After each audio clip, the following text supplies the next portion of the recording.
What up, folks? Once again, it is indeed your boy Tim, the handsome liberal. Just going to be testing out a few things tonight. We're actually looking to potentially go live on Rumble. Believe we have authorization. We have access to do that now. So we're going to ask right off the bat to start the program off, particularly for my YouTube audience. There is no shortage of folks on YouTube that often want to know how can they go live on the program, because all the audio you hear, when you hear the folks calling in, that audio is coming from TikTok.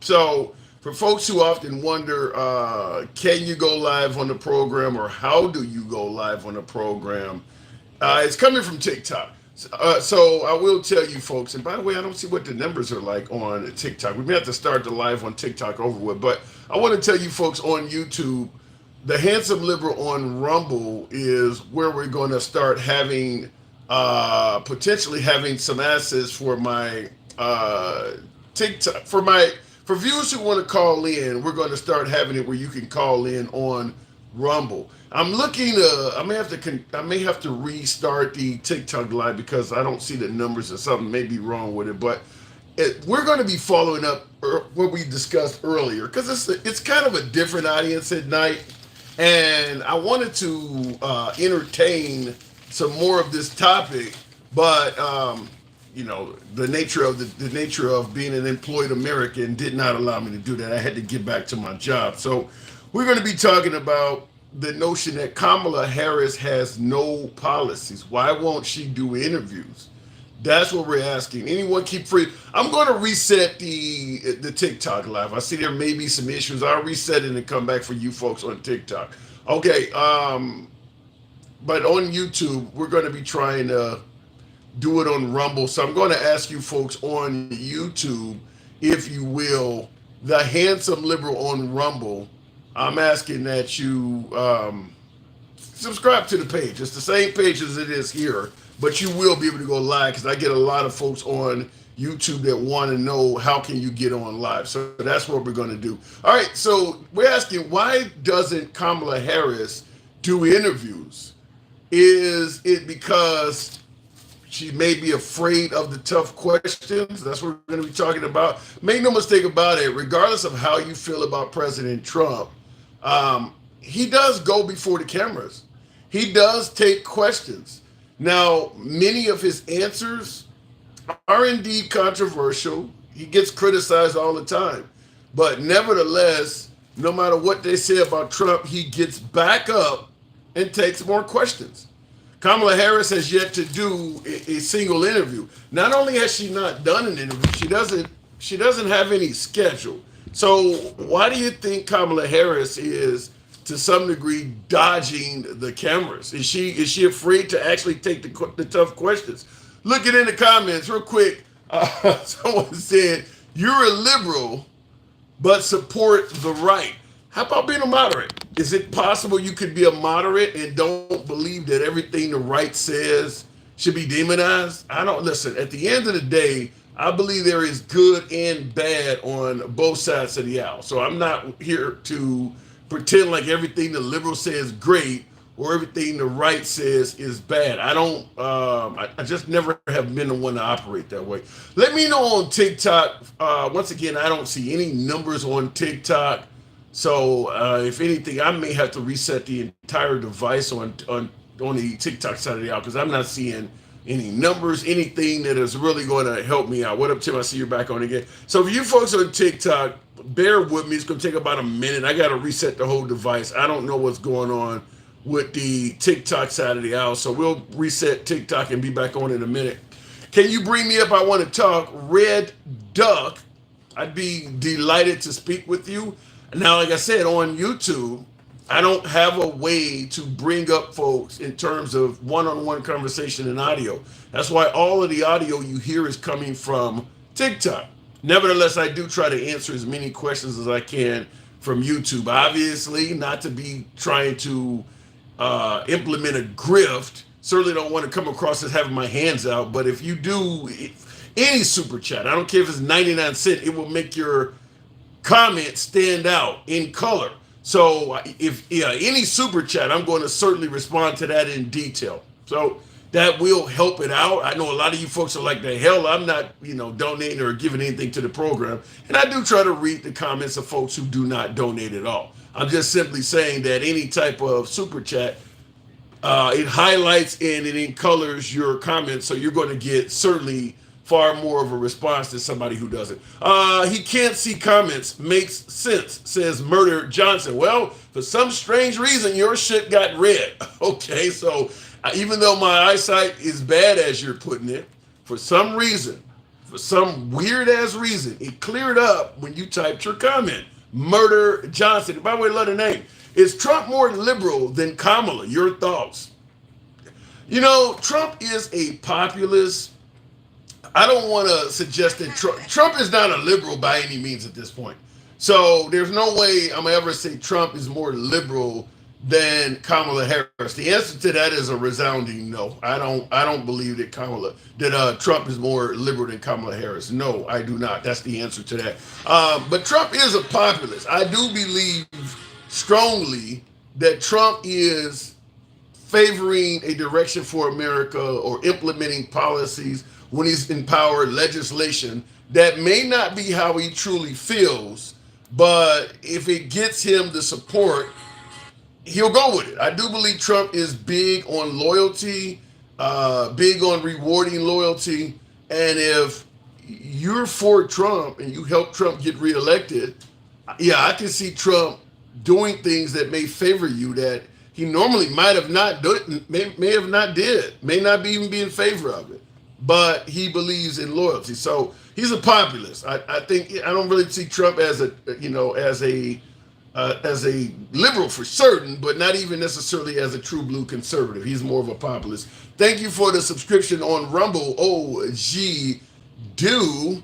Yeah, I don't know what the hell's going on with TikTok. The numbers, no way to know who's on the program. I mean, there's just no way to know. Let me know on TikTok, folks. I'll do it without the numbers if let me know if you guys are hearing me okay and things like that.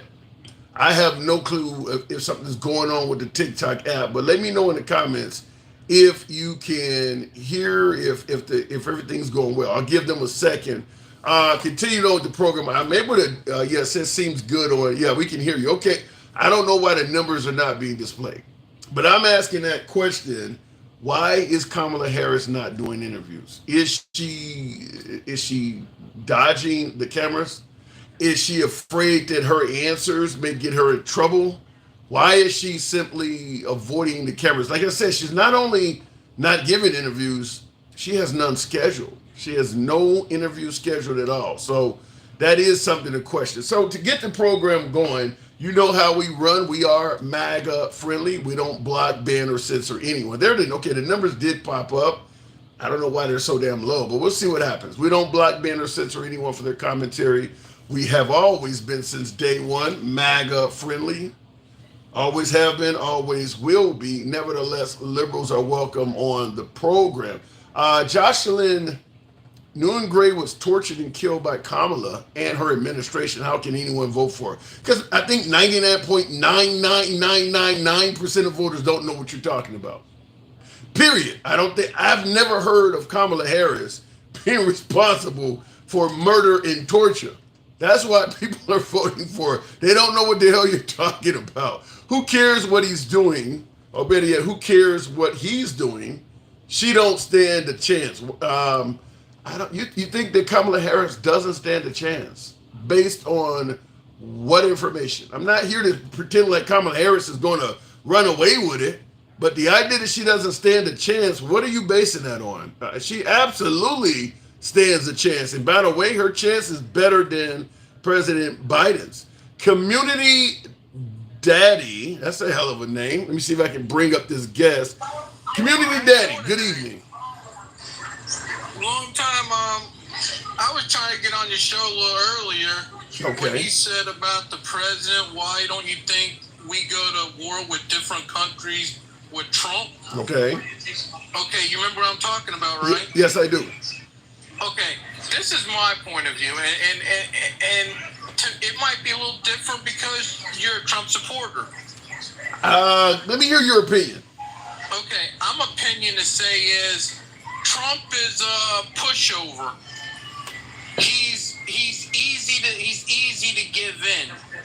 He don't, you know what I'm saying? It's not to say to keep the conflict down. It's easy to give to something so no conflict happens. You really believe President Trump is a pushover? Yeah. Based on what? What have you ever seen from Trump to suggest? I mean, you can't even get the guy to stop tweeting. Even his own party is telling him to stop doing things that he won't do. I mean, I'm not a Trump supporter. That doesn't matter. You don't need to be you don't need to be an answer to this question. What has Trump done that leads you to believe he's a pushover? Is he gives and gives and gives, so it keeps some other companies happy. It keeps some other companies happy, so they don't have to come at us about anything. Right. He gives and gives and gives to who?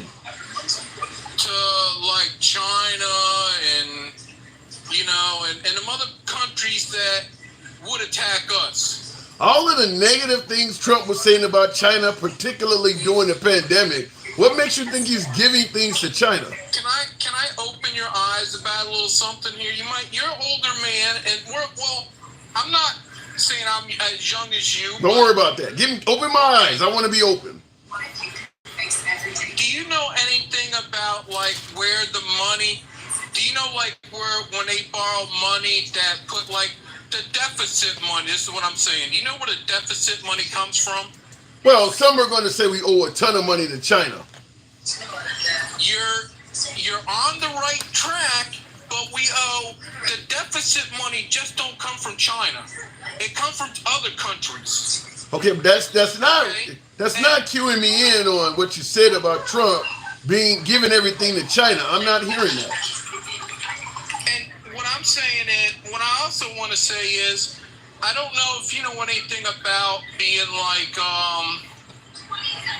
how you gonna say, but it's not just that. It's like, do you know how they got that money do you know how they secured that money? Secured what money? The deficit money. We've been dealing with a deficit for a few generations. What are you talking about? Generations at a time. Yeah, so what are you talking about? Okay, the money, how they acquired that money, start of it, they sold not just they sold everybody in the world in the United States bodily bond. Meaning what? Do you know what your bodily bond is? No, I've never heard of this. You never heard of that? No. Your social security card has a red number on the back of it. Okay. You're not answering the question. You said that Trump gave everything to China. I'm not hearing that. What are you talking about in regards to Trump giving everything to China? If he don't satisfy there's certain people when he was in office, they were helping him with this campaign. I'm still not hearing what Trump gave to China. China was giving them everything they wanted. No. You said Trump was giving things to China. I'm not hearing you clarify that.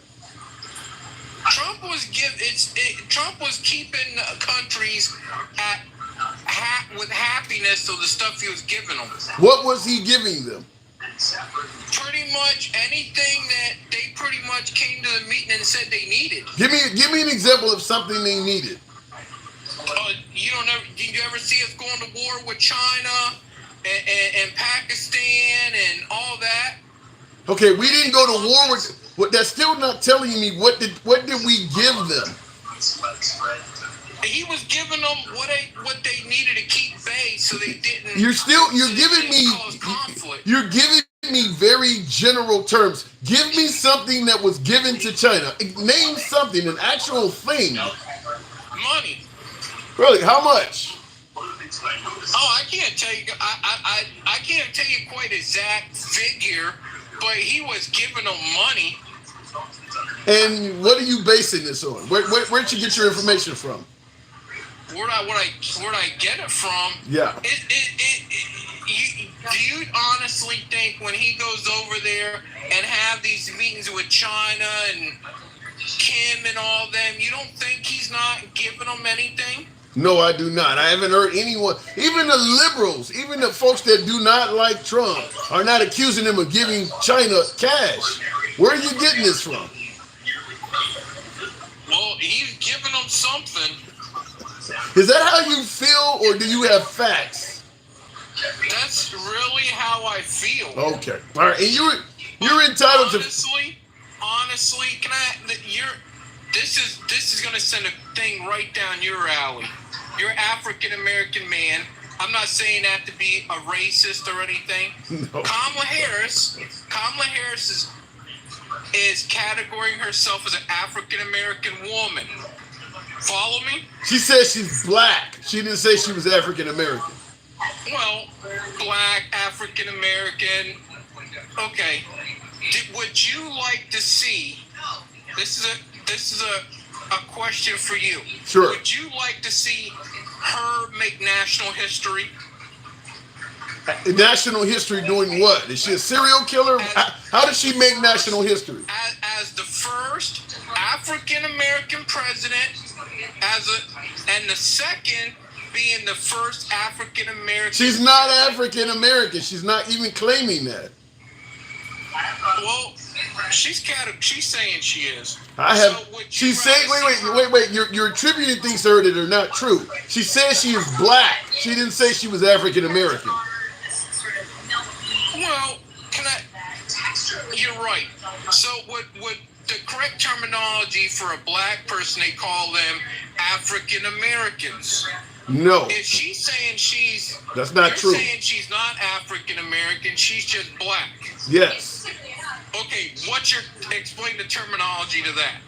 You can be dark and you can be dark and come from other countries. You don't have to.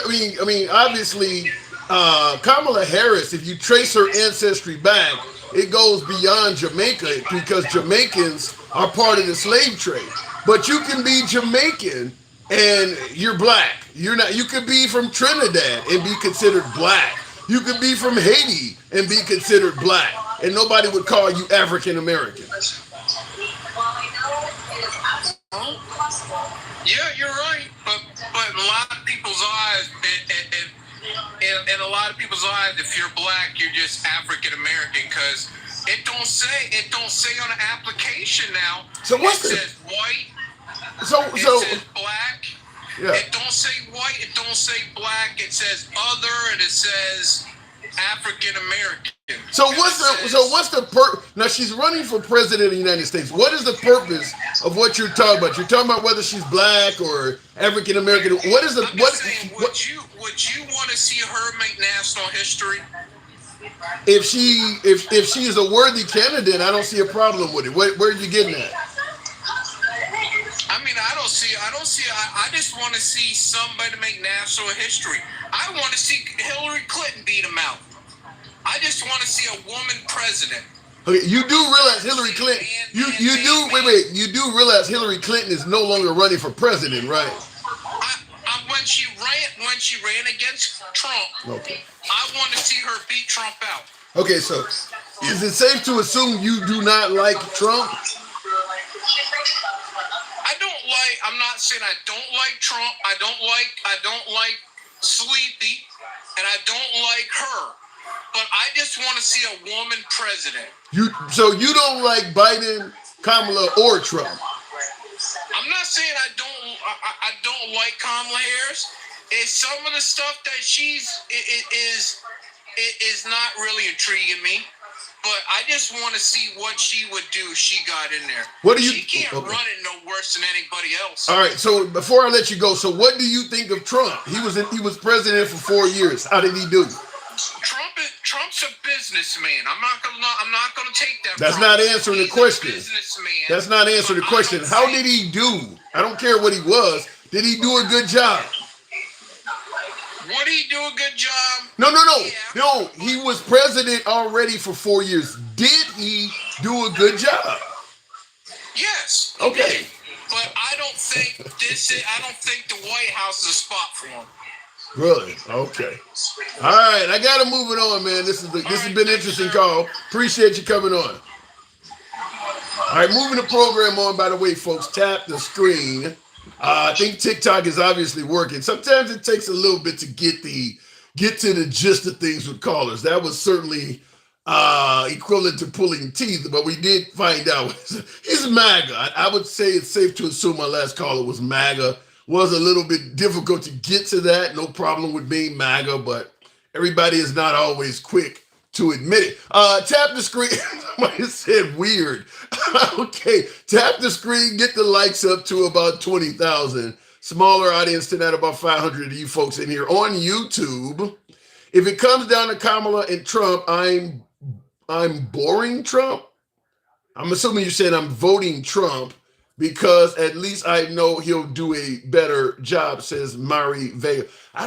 Listen, there's nothing wrong with picking Trump over Kamala if that's how you feel.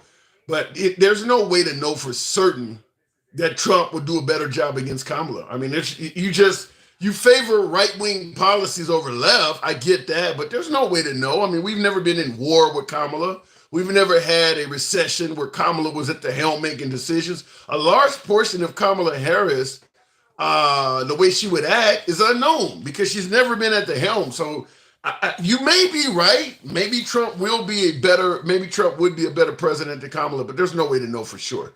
And by the way, you can't tie how things went under Biden and just say, well, Kamala will be just like that. Obviously, Mike Pence showed that a vice president can be completely different from the president on January 6th. So Kamala Harris may run the country completely different than President Biden. Looking in the comments, she was a deciding vote to increase interest rates. Knock it off, says Miss Geek. Well, I'd have to hear her explanation. Kamala, I don't know what all that says, ain't doing shit for you. Well, you don't know. You don't know, Mr. D. Let me go back to the box. It says Kamala Harris ain't doing shit for you. Going back to my subscriber there, Arsha Fine. I always give my subscribers first digs. Good evening, Arsha. Why isn't Kamala Harris doing interviews? Is she running from the cameras? Arsha, what say you? Oh my goodness sakes. I have seen so much video of this woman getting stopped on the tarmac and reporters asking her questions and her answering. No, she has not done I don't even know what the fuck that was, excuse my language, what that was yesterday with Elon Musk and Donald Trump. What I heard was that Donald Trump, who used to be against EVs, but because he was gifted a Cybertruck, all of a sudden he's all up in Elon Musk's fields and offered him a job in the next administration. Wow, I didn't hear that clip. Did he really offer him a job? Yes, he did. Yeah. And then they bash unions, and then that's why the UAW is suing because they publicly on record intimidated union. I'm sorry, I can't talk about that. What the fuck was that? You okay? I'm sorry, I'm embarrassed. I was embarrassed for last night. One, Elon Musk don't know how to interview. Two, Donald Trump was his usual self, a little bit worse. Also, you know, I had told my husband, I texted my husband because I was listening to the whole X thing while at work, while I was, you know, folding towels or whatever. And I said, Donald Trump has proved time and time again to me that it doesn't take intelligence to have your name on a building. Damn. But Trump is a successful businessman that, you know, was worth billions. You're saying you don't see him as intelligent? Listen, let's just think about this for a second. I was, you know, okay. I don't know if you watched The Daily Show. Yes, I do. In fact, he's funny as hell. Jon Stewart, yeah. Yeah, I watched it last night. They had Mark Cuban on it, and I think that he said it best. Donald Trump is the boss. His family is part of the Trump organization. He wants to run the country like it's a Trump organization. Guess what that means? Who's the boss? Trump. Yes. Is there democracy in that? No.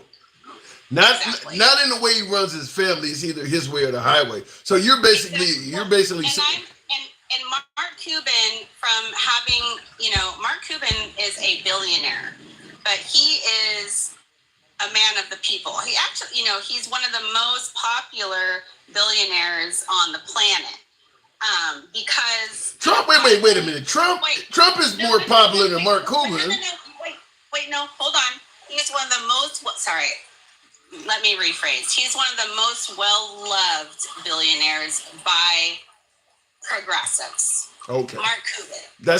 That's a much difference than what you said at first. Keep going. Sorry, because I have to be very literal in my speech. Anyway, having listened to that, listening to the Daily Show, listening to Elon Musk and whatever the hell, that my dick's bigger than yours, listen to me, I got the ideas. Donald Trump, this is the thing I have an issue with. He can be bought. And the reason I'm going to say this is because he did it live on X last night, and he's done it multiple times. He was so anti-EV. Do you remember this, Handsome? Yeah. He's been very anti-EV. I cannot argue with that. I cannot argue with that. He was. The moment that weirdo Gen Z gamer gifted him a Cybertruck, and he was in it and praising Elon Musk. This is freaking amazing. All of a sudden, last night, he's praising Elon Musk because his stuff is cool. And now he's like all about EV. But let me ask you this, Archie. Archie, wait, hold on, hang on. A lot of folks in the comments. Now, I tend to agree with you that Trump was anti-EV, but the folks in the comments are saying he was not. Why would they be saying that? He's been on record saying he's anti-EV. Yeah, I think I would agree with you that Trump certainly was speaking quite. Isn't he the drill baby drill guy? That's not EV. Yeah. I think I would agree with that. I don't believe that Trump was positive about EVs. If a person like Elon Musk or this Gen Z gamer is going to gift him a Cybertruck, which, by the way, I don't know if you've seen one of those things. They're ugly. They're ugly as fuck. Yeah. And all I got to say is it suits him very well. Anyway. Oh my God. Anyway, but yesterday on the X interview, it was made very clear. If you cater and praise Donald Trump and gift him, he is willing to switch sides faster than. Jeez, I mean, I was like, damn, bro.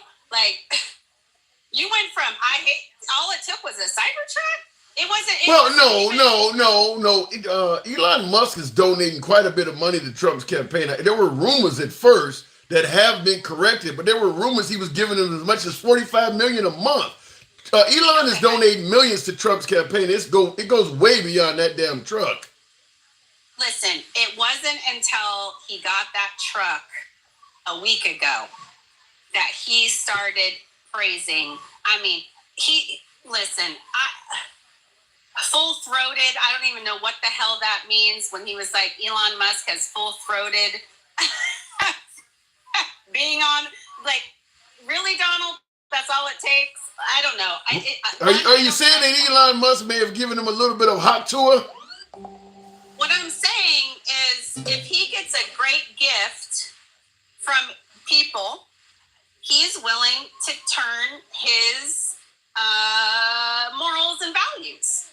Yeah. And that's something I don't want running my country. Listen, if you didn't like EVs, that's fine. Then support the UAW and support all of the manufacturing and do that. But bro, you got a truck and you flip the coin in less than 30 seconds. I saw the video with that guy, the gamer, the YouTuber, oh gosh, my kids are on all this stuff. The YouTuber, what is it, Discord and all that. So that has me a little bit worried. Number two, what also has me a little bit worried is that he doesn't have anything new. It's Well, the same. It's the same. It's the same script, different year, different candidate. well, I do got to move it on. I do got to move it on. But the fact is, if you believe what he, hang on. If you believe what he did the first time worked, why would he need anything new? Well, and I think, Tim, you and I have talked. I talked to you about this the other day.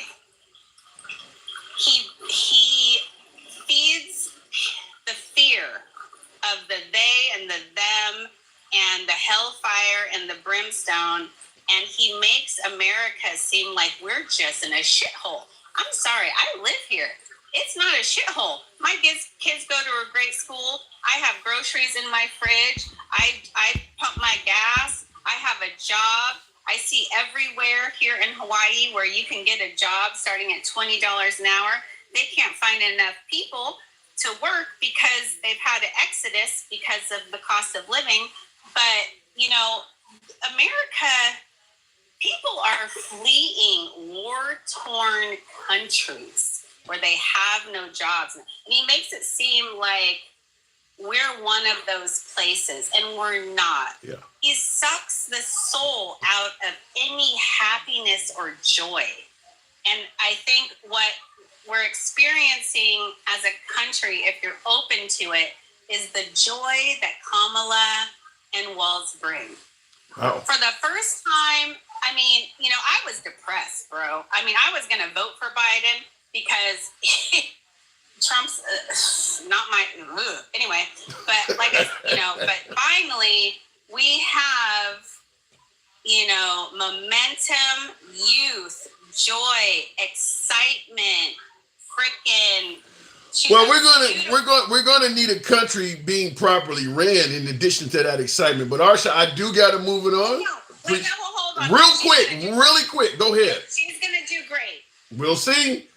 What is it, about 80 days? 80 days or so. I appreciate you coming through, Arsha Fine. LOL, MAGA will be gone in November forever. Thank you, Arsha Fine, by the way. In Rod S, I think that says, you say MAGA will be gone in November forever. That's not true. That is absolutely not true. Even if Trump loses, MAGA is certainly not going to go away. In fact, MAGA was around before Trump came on the scene. They just were called the Tea Party. MAGA is very similar to, let's say, Black Lives Matter. And I know a lot of folks are going to think I'm crazy as hell for comparing the two. But just like Black Lives Matter, MAGA feels like it is a disenfranchised group that people are kind of kicking to the curb and not listening to. So if once Trump is gone, those complaints will still go on. A lot of folks believe that, white America is being pushed aside, like what they call it, replacement theory or whatever the case may be. A lot of very similar complaints to Black Lives Matter, where they feel like they also are not being heard. Just like Black Lives Matter used to be hands up, don't shoot, I can't breathe, and a host of other movements. MAGA's not going away. It's not going to go away with Trump. But I do appreciate you folks on the input. By the way, tap the screen. Get the likes up to about 30,000. We can make that happen. Smaller audience, we can certainly make that happen. MAGA needs to be over. That's not going to happen. Tea Party is not the MAGA party. But they be gone. So, well, Tea Party, if you listen to what the Tea Party wanted, complained about, felt what was happening to America, particularly during the Obama administration, the whole Joe the Plumber thing and stuff like that, it's the same stuff. What the Tea Party complained about back in 2008 is almost a mirror of what the MAGA side of the I was talking about today. It's very, very little difference between what the Tea Party was talking about during the Obama administration and what MAGA is talking about now. So yeah, MAGA's not going away. Looking in the comments, nobody that runs on MAGA wins. Bobart, Marjorie Taylor Greene, LOL. Well, I don't agree with that. Look, it's been a rough ride for Trump since the 2020 election. So we'll see if the losing continues, but Trump was a winner at one point. I wanted to respond to a super chat. Appreciate you folks that are supporting the program. Ed G, he's anti getting rid of gas cars completely like Cali. Well, I think that because the whole debate, before I go back to the box, was that Here's the problem with Trump is not anti-electric car. Because folks are saying he sold out like my last call. I'll go back to the box. But folks are saying Trump sold out once Elon was on his team. And many are saying, no, Trump was never anti-electric car.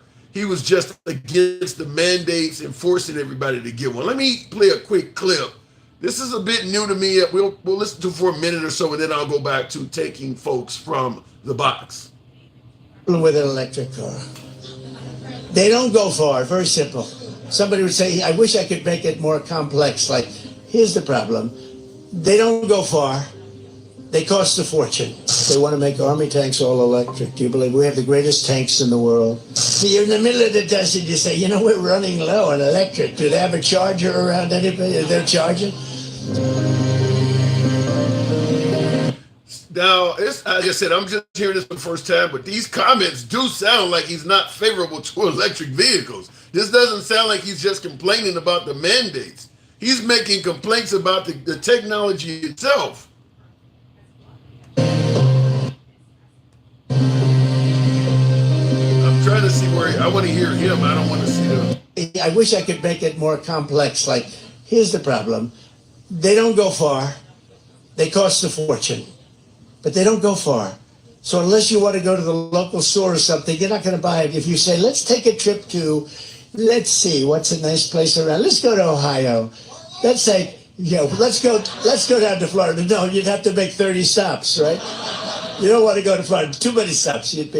But, you know, you have to make all these stops. They take a long time. The whole thing is ridiculous. It's almost like, and, you know, the new one is they want to make army tanks. They want to do the army tank. I don't know why my computer's freezing up, but he just said the whole thing is ridiculous. So anybody suggesting that he's not anti-electric car, I think these clips show that he is anti-electric car. I mean, he just used the phrase, the whole thing is ridiculous.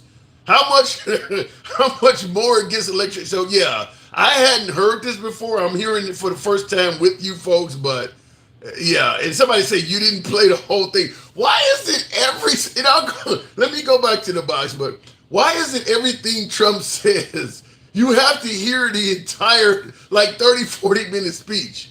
If the guy says it's about the rain, well, I need to hear the other 30 minutes. Like, why can't you ever take Trump at face value? You said you didn't play the whole thing, really?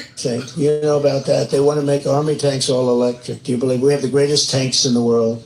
And we do the best tanks, we do the best submarines, we do a lot of the best things, but we make the greatest army tanks. They want to make them electric. Now think of this. They have the same problem. They don't go far, right? They don't go far. So you're in the middle of the desert, you say, you know, we're running low on electric. Do they have a charger around anybody? They're charging? The other thing, batteries are very big. They're very big, very heavy. So you'd have to have the army tank pulling a battery probably and a truck behind it. So you're pulling a battery. That wouldn't look too cool. But what do we do? So we want to have nice, clean emission. Everything he is saying is negative. And he hasn't mentioned, not once has he mentioned anything about, I don't want people being forced to buy them. I don't like the mandates. Everything he is saying about the electric car is negative. We're supposed to believe this guy doesn't have an issue with electric cars, really? And what context is this going to end up falling into?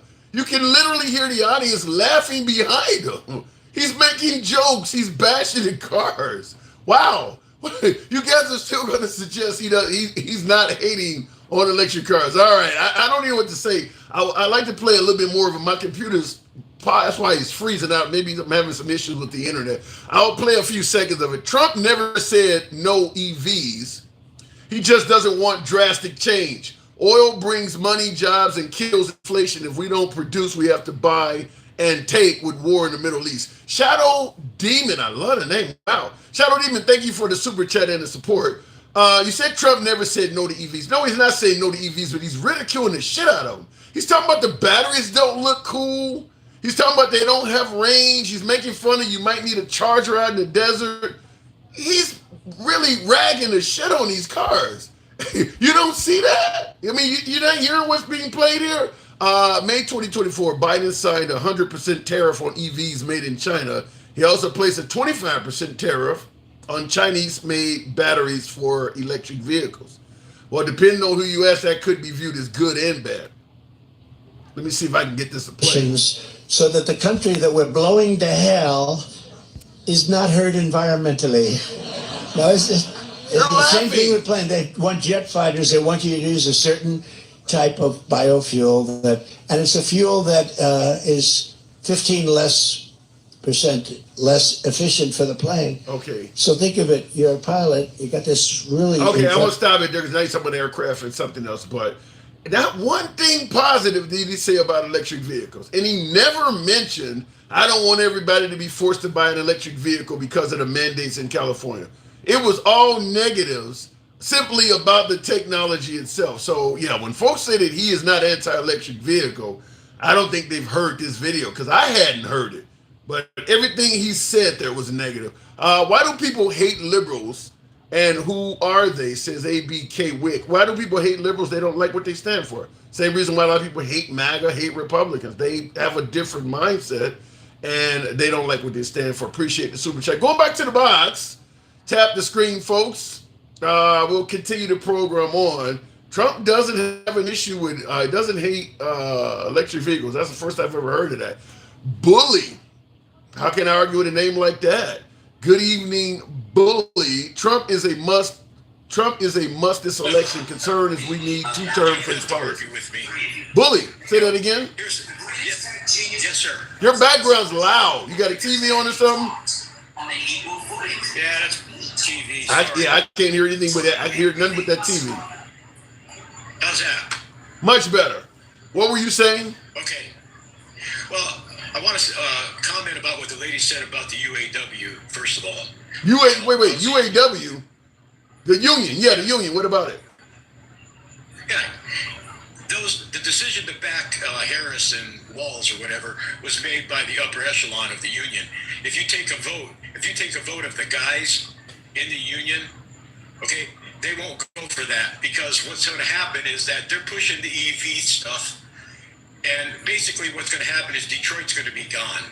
We're not going to be making any more cars. So you're saying you believe union workers in Detroit would favor Trump?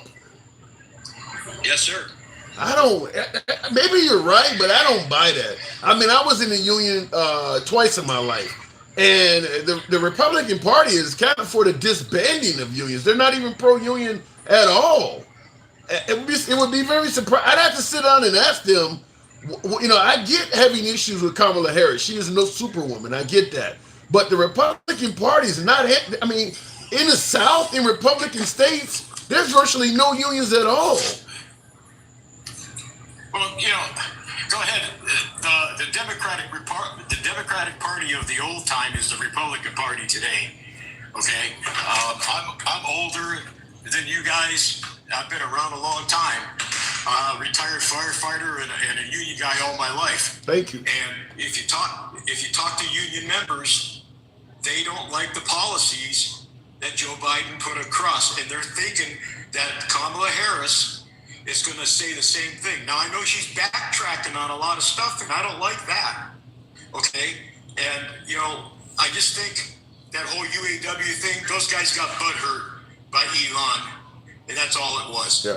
I will. They didn't intimidate anybody. I will say I can understand the point that union workers may support Trump because they don't like the policies of Kamala Harris, but that probably is more in relation to not liking liberal policies, maybe LGBT or abortion and things like that. But in terms of the survival of your union, voting Republican is probably against your better interest. If you're a union employee and you're voting Republican, it's probably due to other issues that have nothing to do with the union, because Republicans are anti-union. Well, I don't know. I mean, I've been a union guy all my life, and I was a Democrat up until 2016 or whatever. And you know, I changed my affiliation. I'm a Republican now, and I like the way things are going. No, I mean, Republican Party. Yeah, I don't see any issue with that, but I'm just simply saying if you were in a Republican state, you wouldn't even been in that union. The union in Republican areas, the unions are exceptionally weak.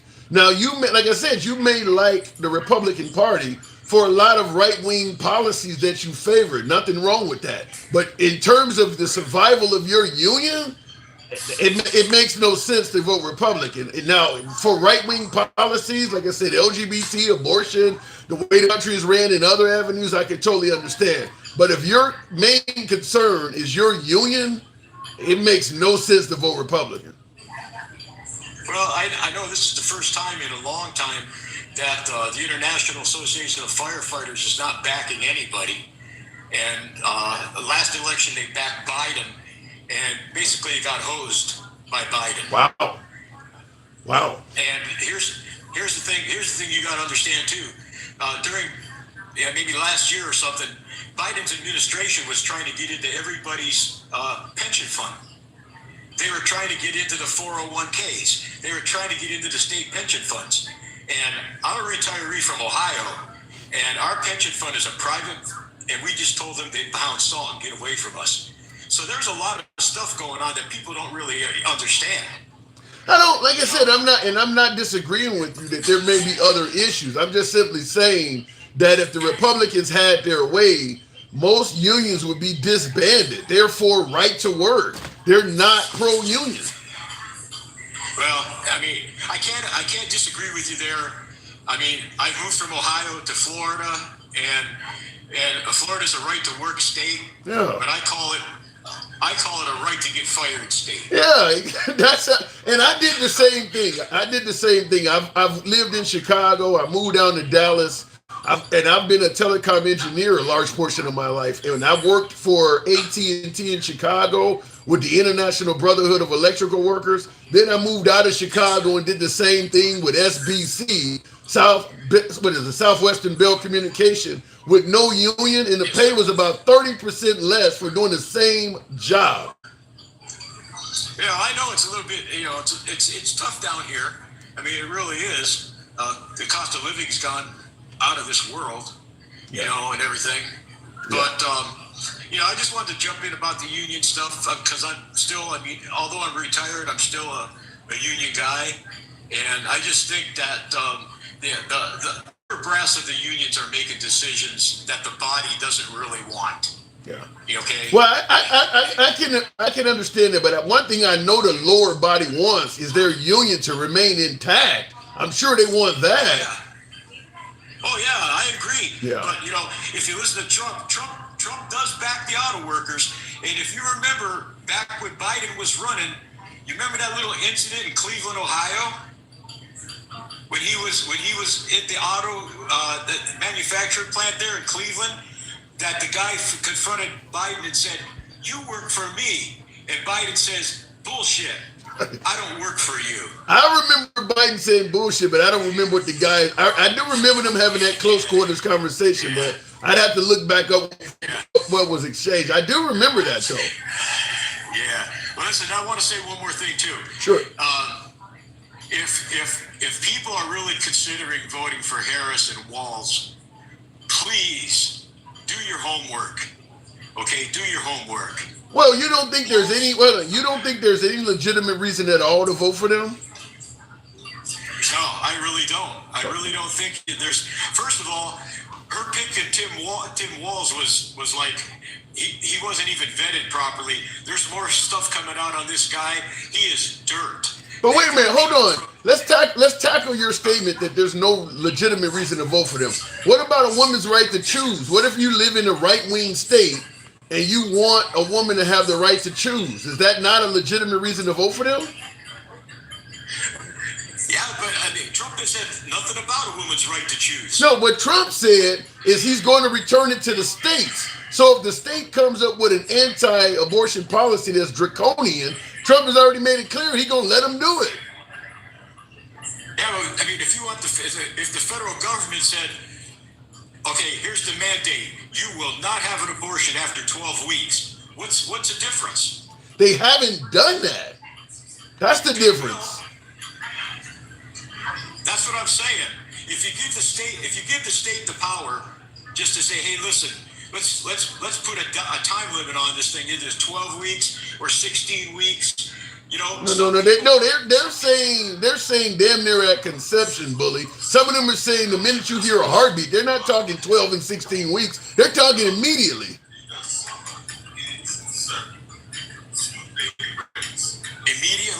Yeah. What do you mean by that? In other words, by the time the woman knows she has been impregnated, the ban is already in place. Oh, you mean that there's not going to be allowed? Is that what you're saying? Yeah, I'm talking about you got a 10-year-old that was assaulted by a relative and impregnated at 10, at age 10, and they were not letting that 10-year-old terminate the pregnancy. The kid has to go out of state. That's what's happening right now. Well, I mean, I don't know about all that. I mean, it's like it doesn't seem fair to me at all. Yeah, you know? but you can vote for Kamala and it'll end. Yeah, well, you know, Kamala has said a lot of things, and now she's backtracking a lot of she stuff. She ain't backtracking on that. She's not backtracking on that. But who knows? But who knows what she's going to do if she gets in? Well. Okay? But wouldn't that apply to Trump as well? Everybody wanted him to drain the swamp. He didn't do that, right? Well, he tried. Well, we don't give up. Are we giving up participation trophies? Well, you don't want to answer that one. They've been giving out participation trophies for the last couple of decades. Because when I played, if you didn't win, you were second loser. So that's all it was. So are we giving one out to Trump now? No, we know what Trump did already. He did, as far as I'm concerned, he did a great job. The economy was good. He handed Joe Biden 1.3 or whatever it was inflation rate, and look what Joe Biden did to it. Right. You know, he just kept on printing more money. People didn't want to go to work because they was getting paid as much as staying home as they wasn't working. Yeah. I don't disagree with that. It's led to salaries going up, but I agree with you 100%. Bully, good talk. Go ahead. I'll give you the last word. No, I'm just saying, do a little homework. You know, do your homework on these people and then vote your heart because, I mean, you know, if you don't like Trump, that's not a reason not to vote for him. No. And thank you. Anytime. Thank you very much. Anytime. My door's always open to you, Bully. Thank you for your service as well. Yes, sir. In the fire department. Thank All right. you, sir. Anytime. By the way, folks, when we say we don't block, ban, or censor, we certainly mean that. What do we say in the program? We go left of Bernie Sanders to I'm having dinner with QAnon. We believe in free speech here. We are MAGA friendly, always have been MAGA friendly, always will be. Liberals are welcome on the program as well. That's how it is ran. By the way, if you enjoy civilized dialogue from all sides of the aisle, without any concern of the host trying to block, ban, or censor you, I implore you to follow the program on TikTok, a subscription on YouTube, if you will. Make the world. Wow, AB Wick. Thank you for the super chat on YouTube. ABK Wick. I like to know what those acronyms mean. ABK Wick. Here's the statement. Make the world straight again. Make the world straight again. Now, I'm assuming that statement indicates he has no room, no tolerance for other communities, but that is what he typed. And as I say always, we do read the super chats when they come in like that. That's what it said. Make the world straight again. Handsome, why have we given DC power over the states? That's a good question, Ken, because folks are saying, you know, it should be up to the states' rights. By the way, ask Mommy C.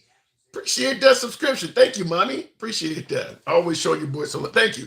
Why should DC have power over the states? Well, historically, certainly for people like me, I hate to bring race into it, but just for the sake of this question, the states haven't always done what's right. Morally, they haven't done what's right. In some cases, downright draconian. If the states, because we were founded as a states' rights country. From day one, it was always about states' rights. It wasn't about federal government. The federal government has ballooned and they've been given more control as the years have went on. But during the era of states' rights, there were a lot of states that weren't even safe for me to go to. Or God forbid, if someone was to take my life in certain states, I couldn't even depend on my family getting justice because that state didn't give a damn about me. I'm just simply pointing this out to say this. The states' rights in America has a draconian history. The history of states' rights in this country has been really bad. Not to say we may not be going back to that. I'm not going to say we automatically going back to that. However, the moment we rolled back Roe v. Wade, We had a state, talking about Arizona, that went back to a law from the 1800s in terms of blocking women's right to choose. So we have seen an example where a state, once they were given their own rights to do what they want, went back to the 1800s. Are we to believe they wouldn't do it again on something else? We don't, this is not fear mongering. This is not, the liberal media. This happened. This actually happened in 2024. A state went back to the 1800s in implementing a law against women's right to choose. So a lot of folks are a bit concerned about going back to states' rights simply because the states have a history of doing really draconian shit. Now, what else can be banned? I mean, because I'll tell you right off the bat, before I go back to the box, if you had to say, let's say, okay, Trump came on the scene in 2015. Let's say when Trump first came on the scene, you had liberals suggesting if you elect Trump, you're going to start seeing abortion laws from the 1800s. What would we have been told? You guys are fear-mongering. That's liberal fear-mongering. They're not going to roll back Roe v. Wade. It's adjudicated legislation. That's not going to happen. They damn sure ain't going to go back to the 1800s. Everybody would have been saying that's fear-mongering. It happened. It actually happened. I just want to say that generally when you hear folks, Dencal, yeah, appreciate the hat mustache. Thank you. Generally when you hear people talking about states' rights, it's usually the state wanting to exercise their right to take something away from somebody. Only maybe in terms of the Second Amendment have I ever heard somebody promoting states' rights to give people freedom. It's usually, I don't want to bake a cake for gay people. I don't want a woman having the right to choose. I don't want a mosque to be opened up in my town. It's usually taking away rights. So state rights, some people are hesitant. And G, women's rights to legalize murder. I'm not going to argue with you, Ed. Terminating something that is alive, yeah, it is killing. Going back to the box.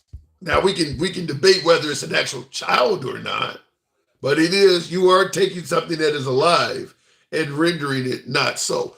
Going back to the box, Dencal. Good evening, Dencal.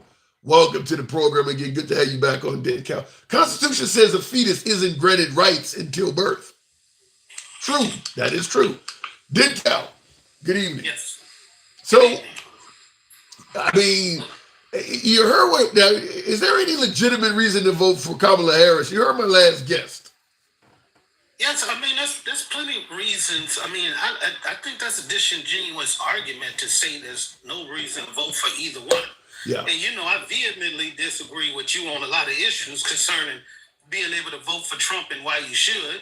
You say it down the line, and I have to accept those things, but you couldn't say there's no reason. I mean, there's some reasons, some people that vote for him just because he's the same color as him. Yeah, and there's some women, some people voting for Kamala because she's a woman. Right. Yeah. I mean, I can't, that's all a part of like human nature, wanting your team to win. And that just kind of is the way it is. So that's a disingenuous argument. Because as soon as you start pointing out the things, they just try to disqualify everything you say. Yeah. And I will say something real quick in the comments. Shadow Demon, thank you, says Trump is for, terminating the pregnancy he's in favor of allowing a woman the right to choose in terms of rape, incest, and loss of the mother. Well, I will say this. If you're going to give the rights back to the state and you're not going to interfere with what the state does, it doesn't matter that you're okay in cases of rape, incest, and murder. You've given states the right to not agree with that. You've given states the right to say, I don't care if you're a victim of rape, incest, or murder. We're still going to force you to carry the baby to term. Trump is not going to interfere with the states choosing to do so. He's already said it. Keep going, didn't count. Right. I mean, that was a good thing to say, now. But before it actually got passed down to the states, he was on TV in front of was it Chris Wallace? Yeah. What was his name? Chris Wallace of Fox. Yeah. No, this was on MSNBC. I forgot his name, but he was asking them, should women be punished if they, if they want to terminate a pregnancy? He asked him on TV, and he said, yes, the woman needs to be punished. Wow. He didn't qualify it. He didn't qualify it with anything. He didn't say if it was this or that. Now that he sees it's not polling well, now he's saying, I gave it to the states. Before that, he was saying, blame me. I did it. Yeah, and I agree. And Mr. Walter, thank you for the the subscription extension. Thank you, Mr. Walter. Yeah, you're right. I mean, once Trump, because to me, abortion with President Trump, very similar to getting Biden out of office. These are two things Trump has been fighting for. And it's almost like a measure of the dog who caught up with the truck. And now he doesn't know what to do. Trump wanted to ban abortion, obviously, because it would be beneficial to his base. But now that he's found out that it's causing him a hell of a lot of problems with women voters, he's trying, as you say, he is backtracking from it. And suddenly, well, I do have some provisions. I'm willing to ignore it. I'm willing to allow her to do it in cases of rape. And you made it clear you're handing the right to the state. So even if they disagree with you and they're going to force a victim of rape to have it anyway, you've already made it clear you're not going to interfere with that. And they only have that right because of you, and you're bragging about it. So right, and he whiffed, he zigzagged when people asked him the question about him if that made it to his desk, if a full ban made it to his desk, would he sign it? And all he could say is, we're going to let the people decide. Look, I have no confidence that if a bill came to his desk, by Congress that said 6 weeks, he'd sign it. All day, every day. Yeah, because once he is in office, he doesn't have to worry about this anymore. So yeah, I don't disagree with that. I mean, if the evangelicals put Trump in office, and once he's in office, they tell him don't sign this bill giving some women the right to choose. I mean, the women did not support him. The women who wanted the right to choose were not supporting him. The evangelicals are the ones that did. And Trump rewards loyalty. So, yeah, I don't think he would sign it either. I agree with you there. Right, and that it was actually Chris Wallace. If anybody wants to look, Chris Matthews. Chris Matthews. Somebody wants to look up the interview where he talked to him, and he put him on the spot, and this was before all the hoopla, and he said he was going to, put the people on the Supreme Court to get rid of it. And Chris asked him these questions, these impromptu questions, where he had a hard time, but eventually he said if a woman, he believes if a woman gets that procedure done, she should be punished. Yeah, he's not the only one on the right that said that. I was trying to bring it up. I don't know why my computer is having such issues with the internet, considering that I'm actually on Wi-Fi with you guys. But yeah, I'm aware that he did say that about women should be punished, and he's not the only one. But at the end of the day, let's just be clear: if you prevent a woman from having a right to choose in some states, and all of a sudden she starts giving birth to a bunch of babies that she can't afford because she's on welfare or whatever the case may be, the next logical step is to punish her. You're creating a bunch of kids on the taxpayers' dough that you don't have a job, or you're never going to get a job to pay for. Yeah, they're going to start either sterilize her or something else of draconian nature. But they're not just going to let her keep popping out children that she can't afford, even in a state where they're not letting her terminate the child. The next step is going to be to punish her in some way. Yeah, I believe he was. I believe he was talking about some type of judicial punishment, like jail or something. But that's just my opinion. Yeah. But I do want to clarify. I want to clarify one more thing. And it pains my soul to do this, but Trump did actually. He didn't say he was against EVs. He said he was against the actual transition that we were trying to go through by the mandates and stuff has started back from. But did you hear the clip I just played with all that negative stuff he was saying? Yeah, I was getting to that. I was just saying that's how it started. He was in the middle, but then I'll go and I'll read you exactly what he said just so everybody could be clear. He said, I'm for electric cars. I have to be because, Elon endorsed me very strongly. So, and then it says Trump told the Crown, so I have no choice but to support him. Wow. So he's admitting he's been bought out. Right. And he said, then he tried to qualify it by saying, you want to have gas-propelled cars, you want to have hybrids, you want to have every kind of car. So he tried to qualify it at the end, but he's letting us know his position has moved just because somebody dedicated money to him. Well, you know what MAGA is going to say. You're taking that out of context. Hey, if that's not a quid pro quo, you throw me $45 million a month, just like he said to those oil companies. If you throw me about $1 billion for this election, I'll make sure regulations magically disappear. Wow. Well, yeah, and there's no doubt he definitely did indicate that he's got to change his tune on electric cars because Elon Musk is helping him. He definitely said that. Which that's simple. Yeah, there's no denying that if Biden, Kamala, or even Obama said something like that, they would the right would have an issue with that. You're changing your stance because they're giving you money. Right, and even if we know that politicians do that type of thing. But to say it in front of your face like you don't understand what's going on, I get it. Biden went down there to Michigan with those auto workers, and he got on he stood on the line with them when they was marching. Remember, they was strike.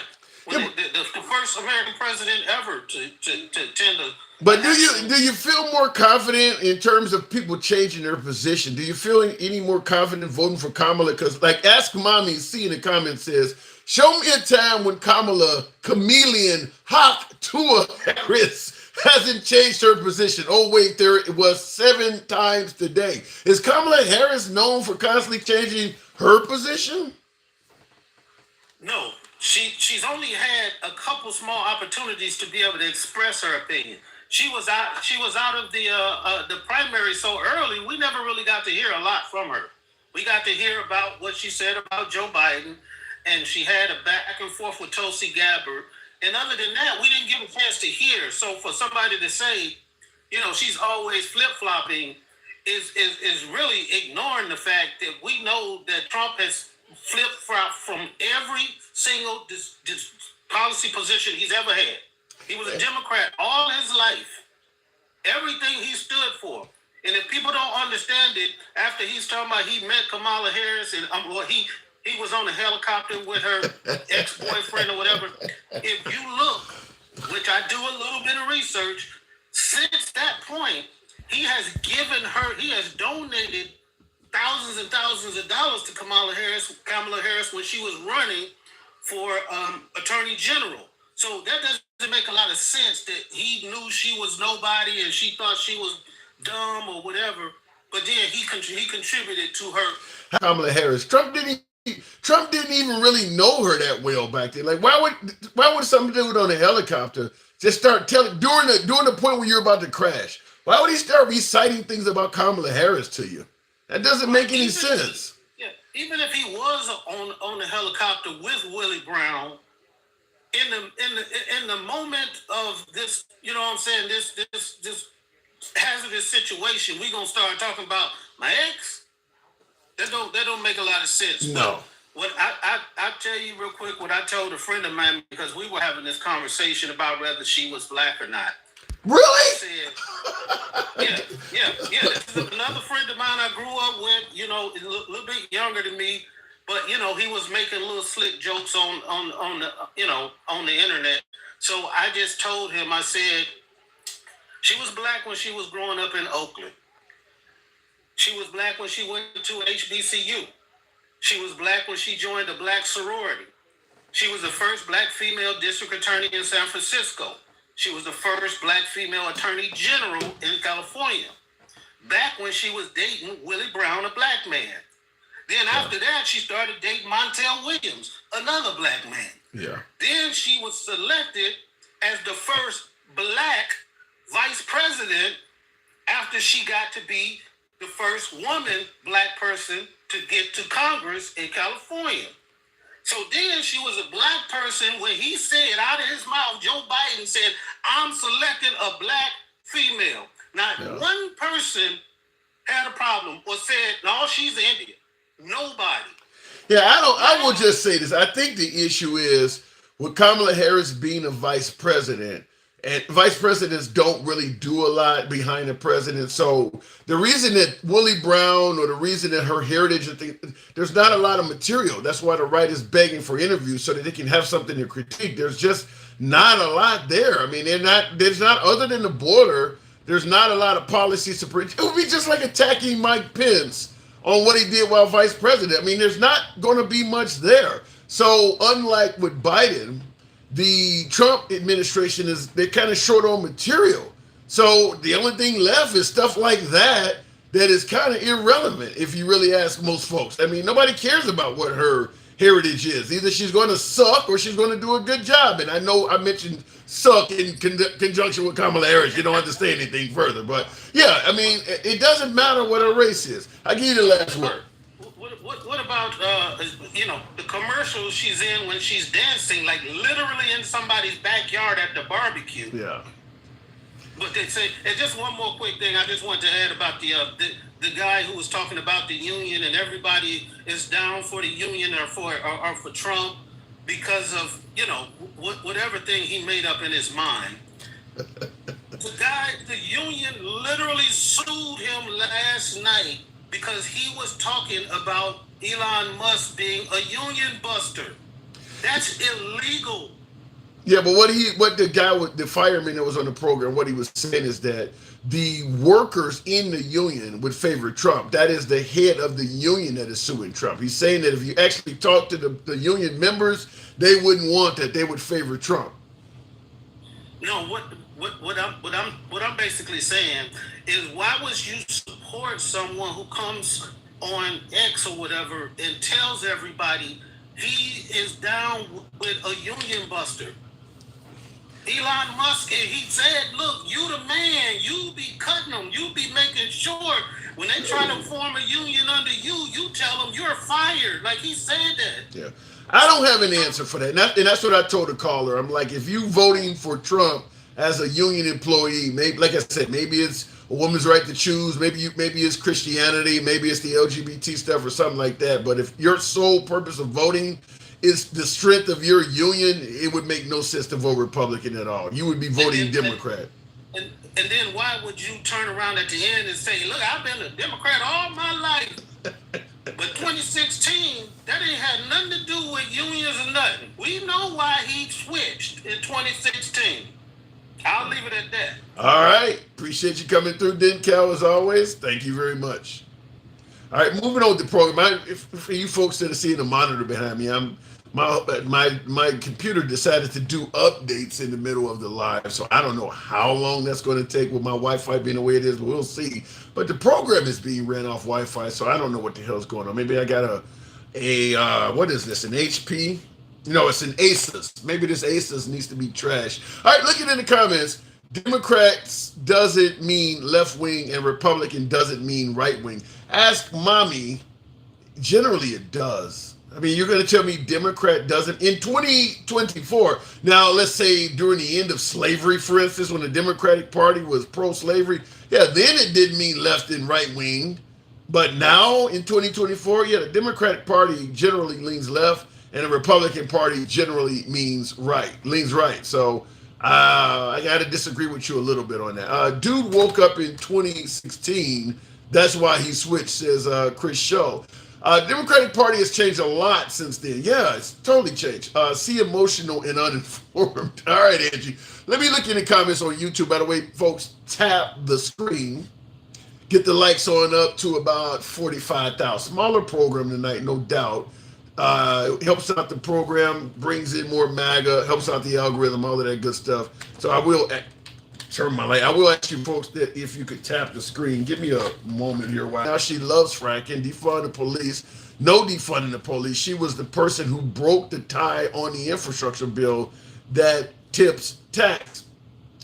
I don't disagree with most today, with the exception of the defund the police thing. I don't believe any of the top Democrat members of the party are for defunding the police.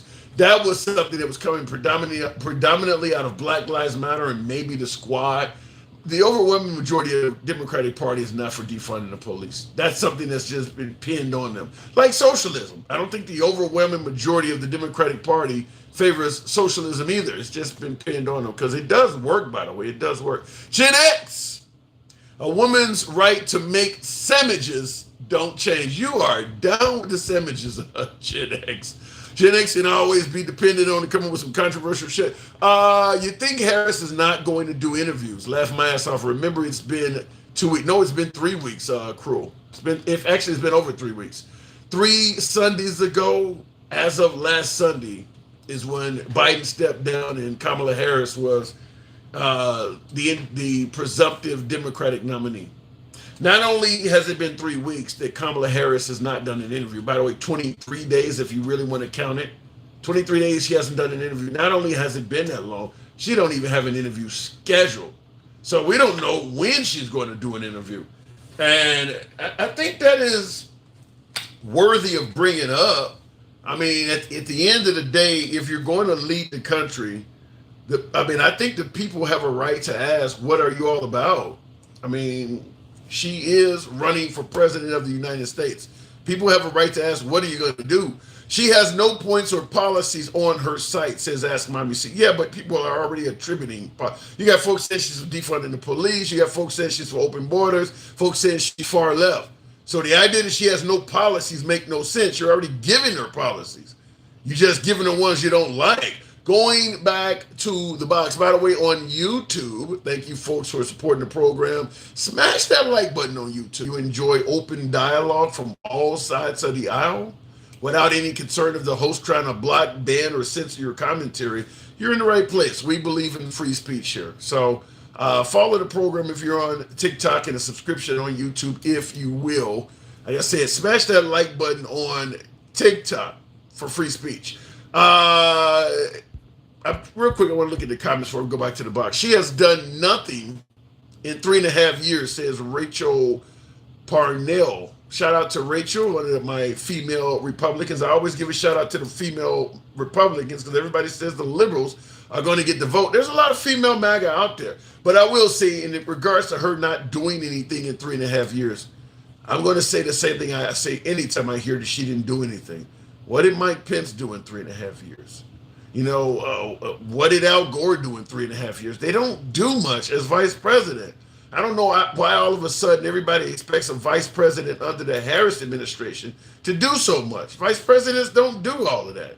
Democratic Party founded by the KKK, says H. Fam. That is true. That is true. Going back to the box. Kamala hid Biden's condition for years, fooling the voters. And that, I believe, is kind of true as well. Mr. Walter, good evening. Hey, good evening, Tim. I appreciate you doing the late night because I'm always trying to catch up with you during the day, but working and can't get there. But anyway, I enjoyed. I may start doing. Depending on the support, certainly on the clicks and likes and all that stuff that helps the program out, I may start doing more night lives, but I get more support during the day, so it is what it is. But hey, I appreciate the time. Anyway, I've enjoyed it. I enjoy your show. I gotta say, just real quick, I fucking love Cal. I mean, this guy is always on point. He knows his shit, and I love hearing him. Anyway, he's a Navy vet, retiree, did a full ride. Always good to talk to Cal. Smart guy. Anyway, here's my take on the issue. Let's just talk about Kamala not putting out her agenda. I agree that she should do that, and it should be forthcoming, and I think it will be. But, we got to admit that this kind of came out of nowhere. I don't really think she planned on this thing happening as quickly as it did, and you want to have your ducks in a row. Okay. And I don't think you want to come out, ill-prepared at this juncture. You know what I mean? She's not even actually been, through the convention and so forth. So, you come out, you're, right before the convention, you have the convention. Let me interrupt you real quick because I just saw this pop up on my screen while you were talking. One of the members of the squad, Minnesota Ilhan Omar, apparently won her primary, so she will live on. Remember, the squad is starting to fall apart. Ilhan Omar, I think she's she's Muslim, but Somali or whatever. She has won, so one member of the squad will live on. Continue. I mean, I think she was in a pretty safe district as far as I remember. No, it was a fight. It was a fight. Okay, well, I mean, I'm glad that she did. I really don't know a whole lot about that, her and her, situation, but I think she said some fucked up shit a little bit about And somebody also pointed out that AOC wins. I mean, nobody's expecting AOC to lose, but those Corey, but two of the other ones lost. So AOC has gone a little bit to the center from what I, have noticed. Really? And, the center? Yeah. Well, I mean, on her position with Israel, I mean, she did support Israel. She was fairly strong in her support for Israel. At the same time, condemning, the terrorists in Palestine. Well, you do realize AOC's a big Bernie Sanders fan. Isn't he Jewish or something like that? Or is he Jewish? He's Jewish, but he is also he's not pro-Hamas. I don't know how else to put it. I mean, Israel has been basically. Let's not get off topic. I don't really want to get into that because it's a. All right. Okay. Carry on. But I just want to talk about Kamala for a second. I feel like everybody was a little bit taken aside when she jumped in and Biden stepped down. I don't think he was forced into it. I think he was presented with evidence and then he, agreed that he should do this for the greater good, which Trump would never, ever do. So you're saying that even if Trump was having health issues, he would still continue on, even if his party was telling him you need to step down? I don't know that I would say health issues. I would say for things or whatever.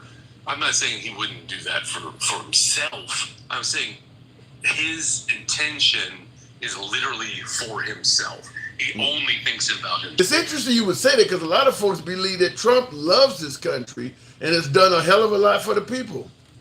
No, I'm just telling you what I hear. Yeah. I know. I hear it too. But what I'm saying is Trump is honestly the only reason I feel like Trump is still in this is because he knows if he doesn't win, he's going to fucking jail. You think that at 78, you think he would end up going? I mean, he's still got the power to delay this for a while. We know the Supreme Court is not exactly going to be fair and unbiased. You think he would go to jail?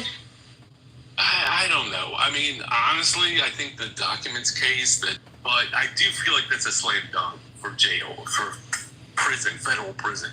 I don't know that he would actually do it. Yeah, you're right. He's old.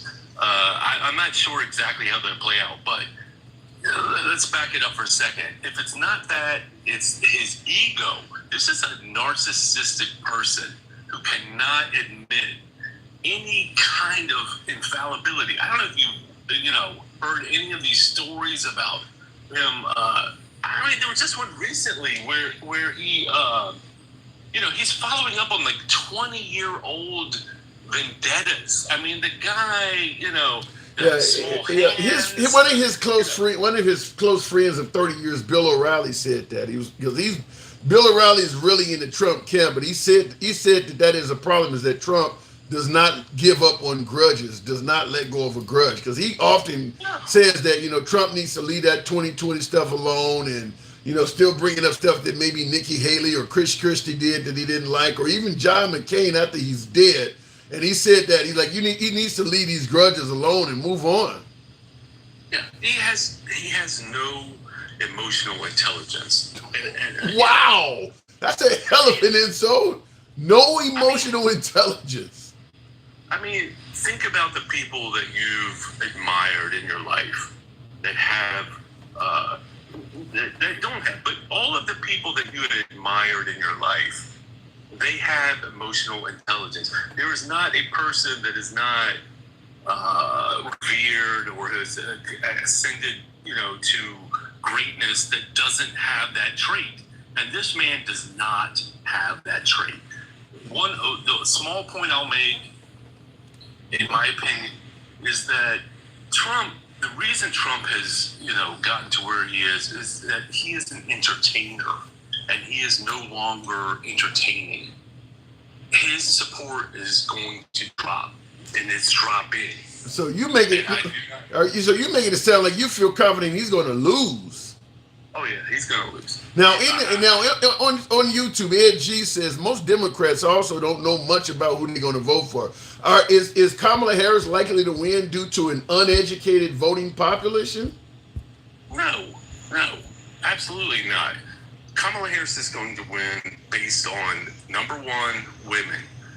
Women strong. It's going to be a strong support for women, and it's going to be a strong support for under 30 voters, and also independents, just general independents who are like looking at the two, are like, who is the who is the person that's not going to just be about personal attacks? What has Trump been talking about lately? All he's been doing is personal attacks. All he's been talking about. No, he's been talking about the problem. He's been talking about, how he believes that children are being exposed to the wrong stuff in schools. He's been talking about, getting the economy back on track. He's been talking about things. I mean, he has been speaking. That's why folks are saying that Kamala is the one that doesn't have policies. He's been speaking. You just may have not favored it, but he has been speaking. Tim, I get that you're trying to. No, I mean, but this is for real. He is speaking, okay. though. Okay, then let me rebut. Sure. Trump has suspended campaigning for the rest of the month. Okay? Yeah. He's not talking about shit. He went on Twitter and was slurring, and his dentures were falling out of his mouth. I mean, what are you talking about? He is not connecting with anybody at all other than boomers, and the same people who are supporting him today are the same people who are going to be supporting him tomorrow. He's not getting anyone. He's losing people. Look at the polls. Every poll, he's losing. Wow. You're painting a dismal picture. All right, Mr. Walter, you say he ain't talking about shit. I appreciate you coming on. Thank you for the support, by the way, man. Always a good conversation. I'll talk to you next time. All right. Jesus. He ain't talking about shit. All right, let me go back to the pods. I think some folks believe he was talking about policies, and I see in the comments King Finn said, let him cook. Trump campaigning since early Trump has been campaigning since early this doesn't deserve a break. So you're saying he's been campaigning a lot and he deserves a break. This ain't the time to take a break, Roman. This is not the time to take a break. This is game day.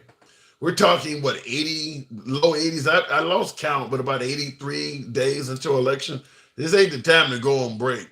You need to be riding, especially when you look at the polls. Now, I understand a lot of my beloved MAGA, you folks don't favor the polls. MAGA's like the polls are, brainwashing liberal media. I get it. But even the right-wing polls are making one thing clear. Kamala Harris is a hell of a lot more competitive against Trump than Joe Biden is. This is not the time to take a break.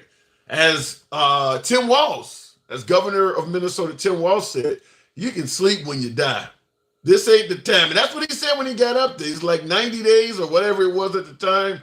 He's like, that's easy. We can sleep when we die. Basically saying we're about to get to work. That's how you should be talking right now. Not talking about taking breaks. That makes Trump look similar to Biden. Remember Biden was talking about we need to stop doing interviews after 8 p.m. because I need sleep or something ridiculous like that. Oddly enough, Trump is starting to become the guy who looks like an old man. Ask Mommy C. Appreciate the star. Thank you, Mommy C. This is because Walsh ain't playing no games. Yeah. Walsh got out there and said, we can sleep when we die. We're going to do what we need to do these next 90 days to get the job done. No breaks, no days off. That's what Trump, by the way, that's what Trump used to be about. I went to a couple Trump rallies, and I'll tell you something. While waiting in line at a rally, and I got there kind of early. I was in line about 5 or 6 hours out there talking to MAGA, and they were very nice to me, by the way. No rally began. And guess what Trump was doing while we were waiting? He was in a neighboring city holding another rally. Trump used to hold a really tough, no shit schedule. To hear Trump less than 3 months before an election talking about, taking a rest or something, that doesn't sound like maybe Father Time is catching up with him too. Sometimes they say if you make fun of somebody, it can come back on you in the form of karma. Maybe making fun of Biden's age and his abilities is starting to haunt Trump to the point where he needs to take breaks now. I don't know. Looking in the comments, because, when I went to his rally, he was 100 miles away doing another one. We're in line waiting to get in. He's 100 miles away doing another rally. Dennis, follow you again. I am 6'6", South Side born. I am 6'6". Reaping what you sow. Yeah, could be. Hopefully Trump doesn't reap what he sows in regards to the people he's made fun of. He made fun of disabled folks and things like that. Hopefully he doesn't have to go through all of that. He could go out with a pretty harsh life. All right, looking in the comments, and I see somebody said, we are not going back. That is the slogan of Kamala Harris. Going to the box, continuing on with the program. King Finn, good evening. Welcome to the program, King. She still has more motion than Kamala. Wait. Who still has more motion than Kamala? I don't get that. King Finn, good evening.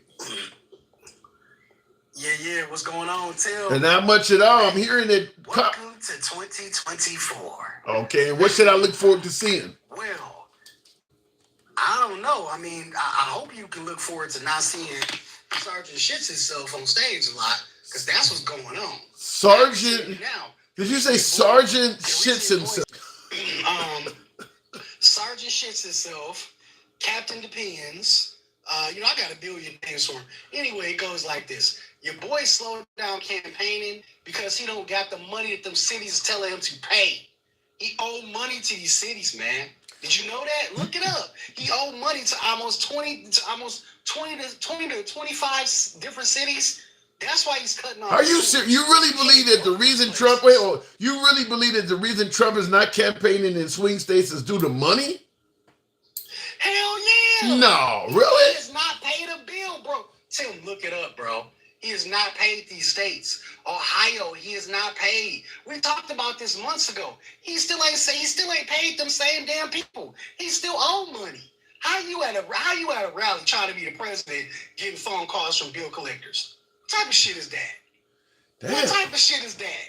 How much money you can't get that money, man? You can't get Elon Musk to write a check. How much money does he owe? Man, Elon ain't writing that boy no check. Just like Elon didn't pay for that bond he had out. Did Elon give him any money on that bond? No, but that bond was a lot. I mean, I'm assuming the bond was a lot of money. I'm assuming he don't owe that kind of money to these states. No, hell no. Just like I know, back in the hood in the days when your homeboy got locked up in jail and his bill was $500. Your mama called, she put 100 together. Your sister called, she put 100 together. Your homeboys might put a couple hundred together. Elon didn't contribute nothing to that. He ain't got none of that money. All that money Elon got, he couldn't put none of that money on the books. Yeah. Come on now, dog. Be free with yourself. He knows just like we know. Trump is finna lose, okay? He's getting scared. They pulling everything they can out the damn book to attack and deny Waltz, just like that bullshit you had that caller over here the other night talking about some, oh yeah, he went AWOL, bullshit. He didn't go AWOL. That was bullshit. Yeah, Kamala, all the people in the chat and the people on top, she doesn't have any policies. Well, wait, y'all said she was soft on crime. Then y'all said y'all brought up the 94 crime bill. Oh, she hard on crime. She can't be both at the same time, dog. Come on, man. Yeah, I will say. Shit makes sense. Yeah, I will say in regards to the notion that Kamala Harris has no policies on crime. I mean, has no policies, rather. If she has no policies, then you can't call her far left because that's policies. Exactly. So yeah, it has to be one or the other. Exactly. Make up your mind. It's just a bunch of people out here yelling at the top of their lungs that we don't like Kamala. We don't like Kamala. And then this whole fucking up her name stuff, man. It's just disgusting. Put some respect on that woman's name. You might not like her policies. You might not like what she's doing, but stop mispronouncing that lady's name. And she ain't just became black. What type of shit is that? How you just become black? Like Dan Cal said earlier, she grew up in Oakland. If you ain't black and grew up in Oakland, how the hell you grow up? You ain't make it out in Oakland if you ain't black. There's a lot of families out there who ain't black, but ask them what their experience is like. Yeah. In Oakland. Yeah. I'm just saying. Come on now. Why do you think that's Why do you think that's even coming up though? That don't make sense to me. Because it's the same shit they pulled with Obama. You know what it is, man. Obama ain't from America. His parents is born in Kenya. He's part of the Iraqi. He's an Iraq person. His name is Hussein. Let's see his birth certificate. It's the same bullshit. The same bullshit they pulled last time with Obama. The same bullshit they do with Joe. He's sleepy. He's too old. We don't know his policies. He did the 94 crime bill. Anything MAGA can to discredit their opponent, they will do. But wait a minute, though. I mean, there's no shortage of African Americans that did not like what Biden said about vote for me, you ain't black. They brought up the crime bill, and certainly plenty of folks, plenty of Democrats actually agreed that Biden was too old. So when Trump said he was sleepy and needed to step down, it resonated with a lot of Democrats too. Yep. Okay. All right. You might be right. I'm not sitting here for a lot. Wait a minute. I'm not. Don't get me twisted. We've had this conversation plenty of times. I am not a pure Biden lover because there's a lot of shit that I didn't like about Joe Biden. There's a lot of shit I didn't really appreciate about Obama. What about Kamala? What about Kamala? You think she? What about Kamala? You think she ready? Like about her. Is she ready? Yeah, I think she's ready. She's our best damn hope at keeping the damn country at some sort of normalcy, because other countries are looking at us and like y'all and looking at us and saying y'all want to put a TV show host who y'all seen completely fucked up the country in 4 years back in office. They laughing. You think they was laughing at us before with Joe in office, or they was laughing at us before with Obama in office? Every time Trump stands up to do a speech, they laugh at us. Putin sat in that office with him, listened to him say whatever the fuck he said to Putin, which we'll never know by the way, because not even the transcripts are still there. We'll never know what they said. He got rid of that. And told him, hey, meet me in the broom closet of the White House. We don't know what he said. And he sat there, and what did he do after he left after he got on camera, after they talked? He walked out the room, he shook his hand, and he laughed at him. He looked him dead in the face and got that ugly ass Russian grin, that shitty grin that made you think like what exactly was being said in that room. Because that's what I wanted to know. Why did the transcripts get knocked off? What are you trying to say, that Trump may have sold us out to Putin or to the Russians? Man, Trump will sell his own mama for $2. What is you talking about? But people believe it. Look, but wait a minute. What about the notion? Go ahead. Go ahead. No, the notion that under Trump, you got half the country that believes they were doing far better under Trump. Sell out the country or whatever whatever you want to claim. Folks believe that they could afford to live under Trump. Right. Oh, okay. So it's okay. John McCain, both of the Bushes, and every other establishment Republican right now are tossing in their graves to hear some shit like that being said. Back in the 60s, the 70s, what were we fighting? Who were we fighting against? The Russians. Yeah. We wanted to keep communists away from us. But it's okay now because Trump says it's okay, and he want to go sleep with Putin. That's okay now. But what about the notion of keeping your enemies closer? We've been trying to hate Putin and hate Kim Jong-un for decades. That's not working. Maybe Trump was trying something different. You don't give him credit for that? No, I don't give him credit for that. Because again, we don't know what the fuck he said. We have no idea what he said. Trump is a flip-flopper.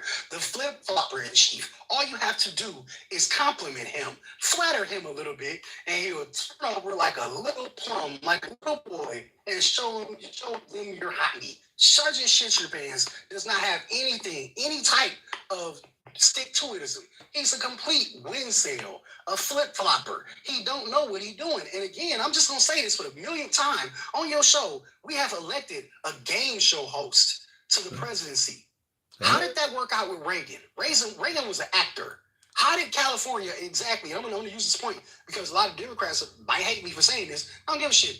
They elected down in California Arnold Schwarzenegger as, what was his office again? Governor. How did that work out for them?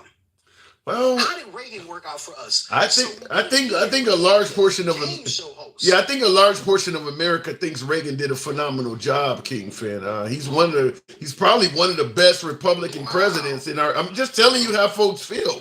A lot of folks believe Reagan was a better president than anything else we've had since. That's right. Huh? You're breaking up. Great. Happy for them. But me, myself, I would have rather had Mitt Romney and John McCain. All right. I got to move it on, Kingfinger. You're going in and out. I got to move it on. As always, it's a pleasure. Your audio's going in and out. Let me move it on, though. Yeah, you got a signal or something going on. Reagan was one of the best presidents ever, says, I can't pronounce the name. By the way, it told me your subscription is about to go out. I don't normally tell people that, but TikTok started letting me know your subscription. That was Reagan. Yeah, Reagan, one of the best presidents ever. Most Republicans agree with that. In fact, Reagan was viewed as the best Republican president until Trump came along. Now there's a lot of folks that are in the MAGA crowd that believes Trump was better than Reagan. But I think there's still a lot of Republicans that favor Reagan even over Trump. But yeah, the idea that Reagan was not a successful president, didn't he get like 49 states? I mean, didn't he win a hell of a lot of the Electoral College? Didn't he get like 49 states or something insane? Mondale got one. Yeah, Reagan was incredibly successful in terms of victory. Looking in the comments, if America votes in the Democrats, you're going to get what you deserve, says Trains Kane. Well, if America votes in the Democrats, they're going to get what they want, not necessarily what they deserve. They want him. I mean, understand. And one of these I'll say before I continue on. By the way, tap the screen, get the likes up to about 55,000. Very little participation on that, which is why the numbers are so damn low on TikTok. For my YouTube audience, thank you folks for smashing that like button. We could be about 160. Certainly it helps out the algorithm. That's why I'm always soliciting that you tap the screen. Helps out the algorithm, brings in more MAGA. That is what's on the FYP. So I always ask you folks to tap the screen. Get the likes up. We can get to about 160 easy on YouTube, if you will. Last Republican to win the popular vote, Reagan. Yeah, Reagan should get plenty of credit. I mean, you may not like his policies. I totally get that. But in terms of being a successful president, he was the man. Reagan raised taxes 5 times, quadrupled the debt, sold arms to Iran and to fund the Contras, and was diagnosed with Alzheimer's before his term ended.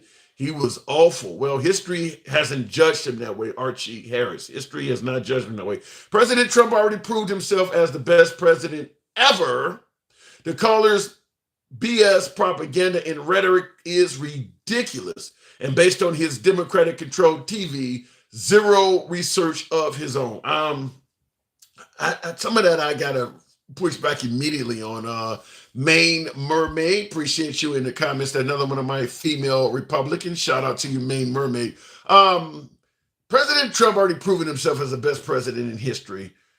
That's not true. Even the folks, or even many of the historians that lean right are not saying it. In fact, Bill O'Reilly has a book coming out where he calls Biden the second worst president in history.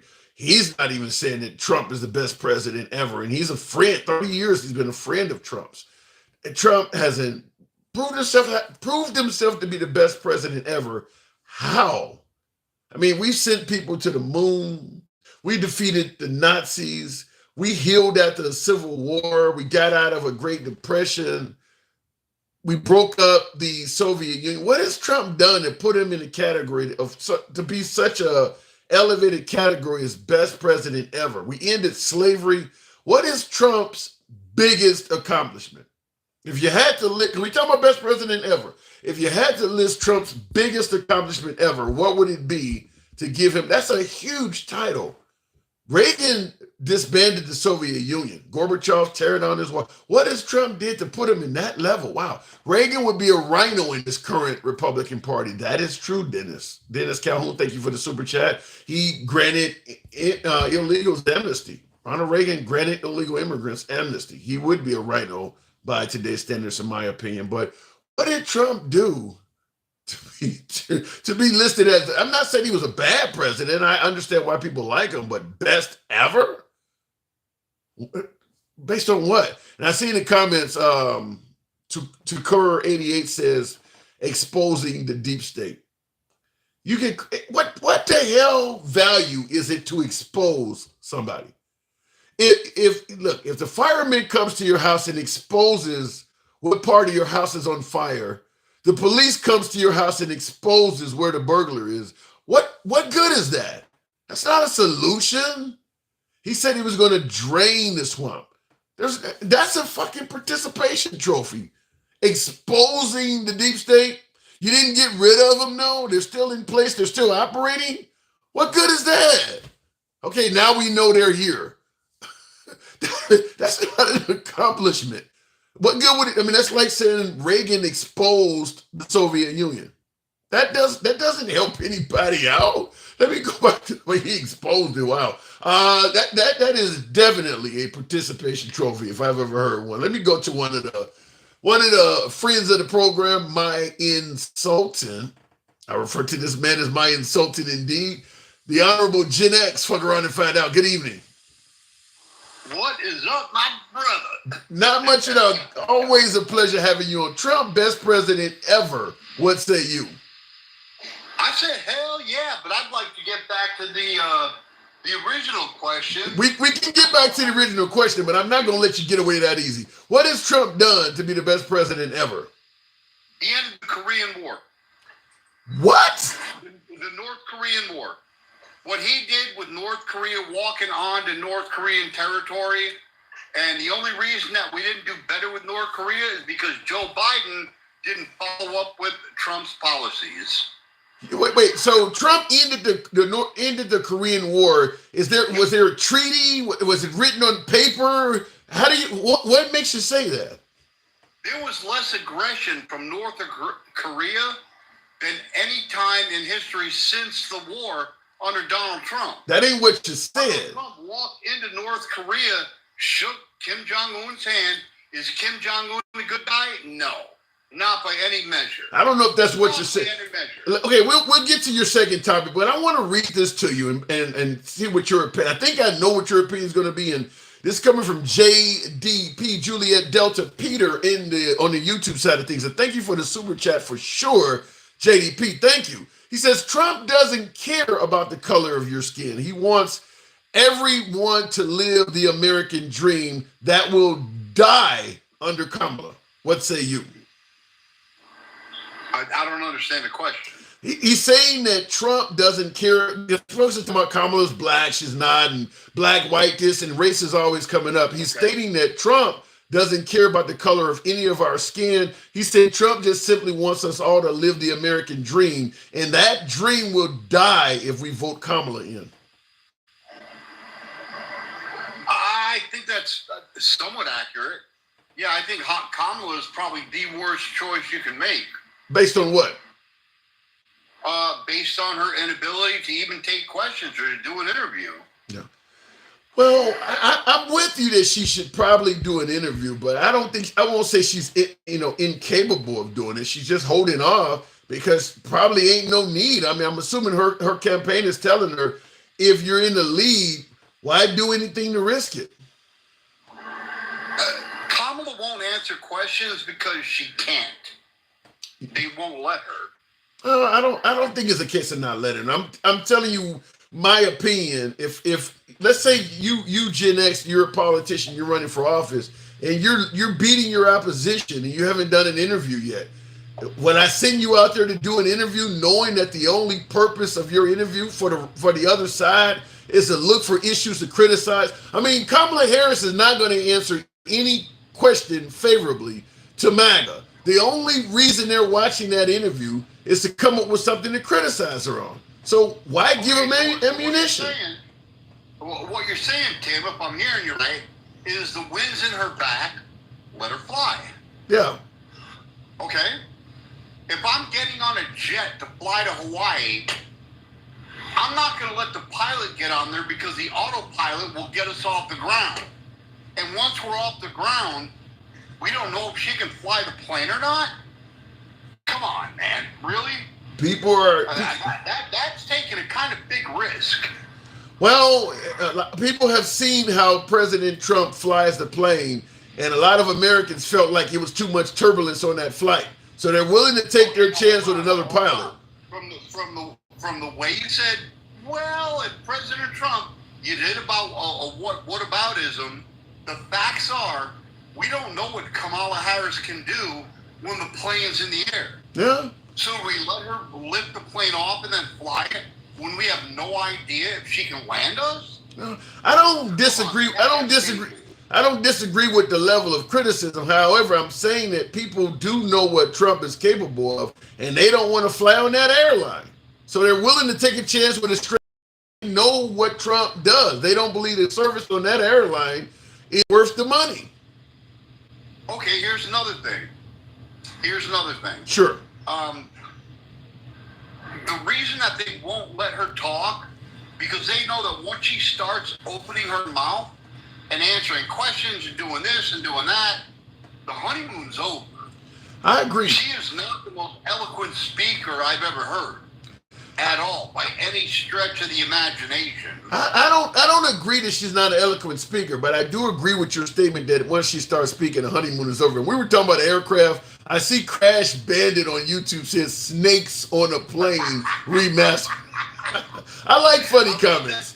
Crash Bandit. Yeah, that's pretty good. Crash Bandit said Snakes on a Plane remastered in reference to Kamala Harris. But I will say this. I agree with you that once Kamala starts doing interviews, the honeymoon could be over, because that is the sole purpose for the reason the right wants her to do interviews, because they want to pick the interview apart and come up with negative things to criticize her for. Right now, they don't have a lot of material.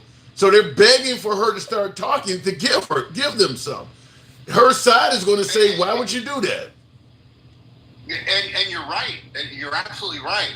I think the media is trying to make her so likable and so electable, and they all know that their efforts are down the drain.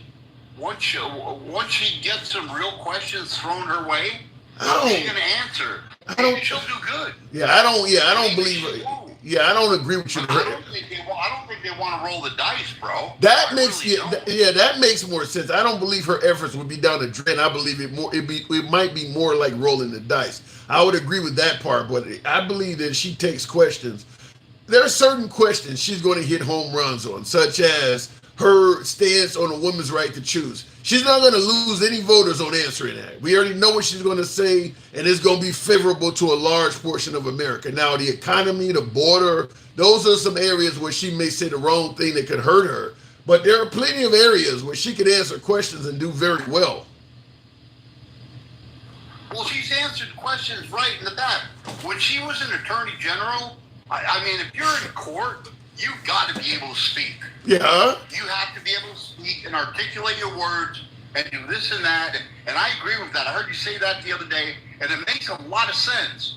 But when you're dealing with a law book, something that you can recite verbatim and practice over and over and over again, a month, 2 months, 3 months before a trial, and when you're in front of a media outlet that's going to ask you a question that you just weren't expecting, there's a big difference. I don't know if I agree with that, Gen X. And by the way, JDP, wow, JDP, thank you on the YouTube site. I got a very kind individual there. Thank you, JDP, showing the program a lot of love. Thank you.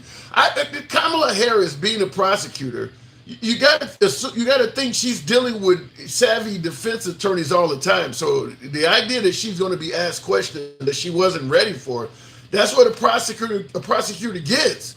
I mean, she's trying to prosecute somebody, and that person is hired a defense attorney. She's getting challenged all the time. I think that woman is a wonderful speaker. We just haven't seen her go to work yet. Here's how I differentiate. From what she's done and what she can do. They asked her a simple question, and I'm sure you've seen this, like, how do you deal with inflation? And she was like, the American people. The American people are paying more now. Bread is a little more expensive because bread is more expensive in a different economy. And you know this. They said, well, what about Ukraine? Ukraine is a small country. It's a small country in Europe. And it's a small country next to a big country called Russia. Gen X, let me say this. Called Russia wants to go into the small country. Now again, the small country is Ukraine, bruh. Well, here's the problem, and I'm not disputing anything you said. It makes her sound like a total damn idiot, but I think the issue is you can hear when Kamala says crazy shit, but you ignore when Trump says things like windmills cause cancer, and I mean Trump got a lot of crazy ass quotes too. It ain't like Kamala's doing this in a vacuum. Trump says retarded shit Yeah. all the time. You know why? Because he's an idiot, and I love him. He fucking says retarded shit all the time. Why is he retarded? Wait. Why is when Kamala says something, it shows she lacks knowledge, but when Trump says it is retarded, Trump said he didn't even know who the hell NATO was at one point. And that ain't retarded. That's idiotic. The president not knowing who NATO is? Trump knows who NATO is. Then why would he lie on his own intelligence? Now here's something that Trump didn't know. You didn't really answer that, but keep going. The nuclear triad. He had no idea what that was, and I was like, "You gotta be shitting me." Yeah, but I agree with you. Kamala Harris has said some wild things, but like I said, when she's running against Trump, it's plenty. You can bring up plenty of wild things that Trump has said as well. So I don't know if it's really going to hurt her. Just like when they brought up that Tim Walz, exaggerated his military career and said things that are not true. If he was running against squeaky clean Mike Pence, yeah, he would look bad. But when you're running against Trump has said all kinds of wild exaggerations like crazy. So I don't know if it's fair to hold Tim Walz to being accountable for saying wild things when we're ignoring Trump. Well, Tim Walz, I'm not going to speak on. Here's why. As much as I would love to call Tim Walz Tim A. Walz, that's just wrong to me because I've never served. I've never given that sacrifice. That sacrifice. To my country. Yeah, I agree. Same so here. I won't do that. Same here. I'm going to wait for the vice president's debate and let JD do that because he's got the right to do that. Yeah, JD did serve, but I don't. Yeah, I think there's the debate between Walz and JD. I don't know, Gen X. I think that Biden Harris would have been easier competition for Trump, but because JD Vance has said a bunch of things as well that he don't want to own up to. Certainly about literally assuming that women should be in their lane to some degree. He's all for women. He's like you. Women should make sandwiches. Wait for that. He's like you. And a lot of my viewers. My way, they wouldn't vote. They would make sandwiches, and they would do like the man says. Yes, we come home, and the woman makes the rules in the home, but outside of the home, the man makes the rules. And that's just how God meant it to be. Wow. So you truly believe women should not be allowed to vote, huh? No, I think women should vote. I say that as a meme. Are you sure? You sure wasn't that violation warning that popped up? No, that was part of it. That's part of it. All right. Hey man, let me go. I don't want to get your stream messed up. I love you, brother. I'll talk to you tomorrow. I signed up you. I signed up you on Rumble. Have a good night, everybody. Love you, motherfuckers. And women, make your man a sandwich. All right, Gen X. Appreciate you coming through. Always a pleasure. Gen X is definitely MAGA. No problem at all. Gen X is a friend of the program. Certainly always a pleasure talking to Gen X, but I disagree with him in the notion that he believes that women should not vote. I mean, he believes that. He says that all the time. Kurt said he's full of shit, and she never said that. Kurt, be nice to the guests. Looking at the comments, Trump is unhinged, but that's what makes him relatable. He isn't just a politician. He's an entertainer and loves America. You're telling me Trump is relatable to you because he's unhinged? Who the hell, what are you, in an insane asylum? That's who you hanging around? He's relatable because he's unhinged? I don't have a lot of unhinged people hanging around me. That ain't, you know what unhinged reminds me of? How many of you folks have seen maybe Goodfellas or Casino? Remember Joe Pesci, you know, the guy who played Nicky in Casino? That's unhinged. That's starting fights with everybody, bringing on drama that you don't need to deal with. That's what unhinged is like. Why would you want? He's relatable because he's unhinged, really? And I do believe that Trump probably has a lot of similarities to Joe Pesci's character. Trump doesn't go around implementing violence like Joe Pesci did in those movies, but yeah, he starts fights and drama in many instances where it's not necessary. Trump likes to get involved in chaos. He likes that stuff.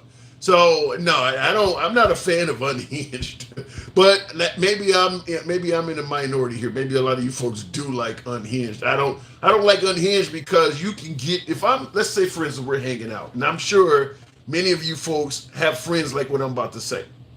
If you got an unhinged friend and you're hanging out with them, you at any given time could find yourself in a fight because of what they are doing. You're walking out of a bar with your boy, y'all about to go back to the car, and he starts a fight with somebody. Now, well, you in it too. That's what happens with unhinged. He's getting you involved in shit.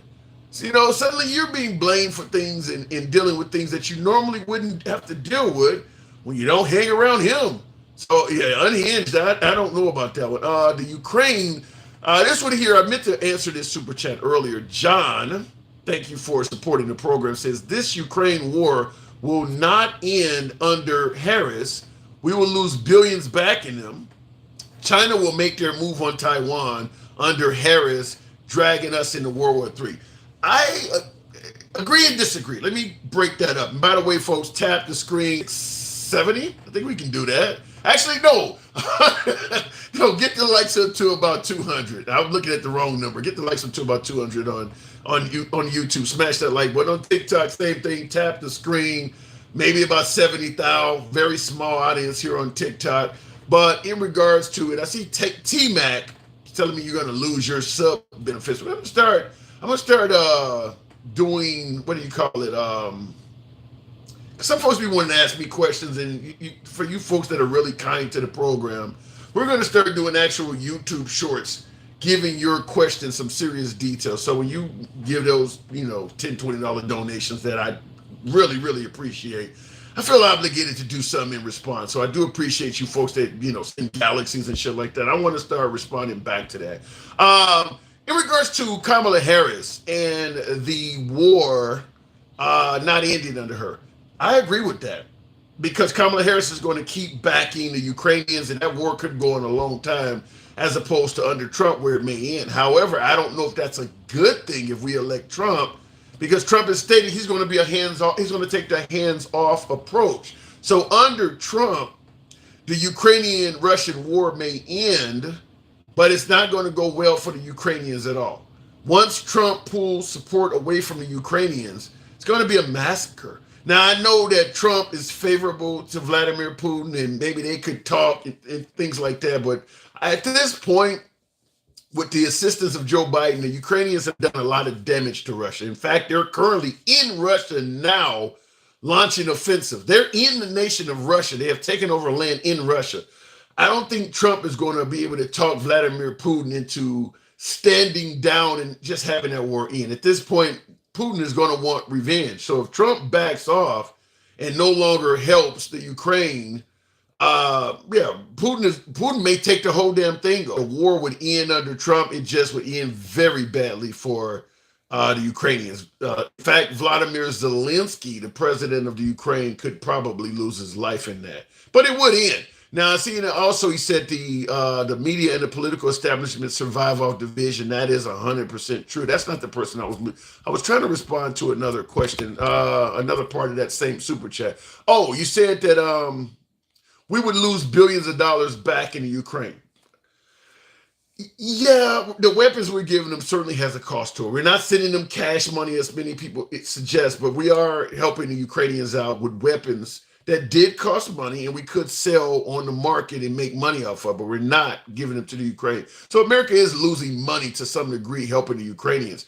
But in regards to saying we're losing billions back in them, we're weakening Russia.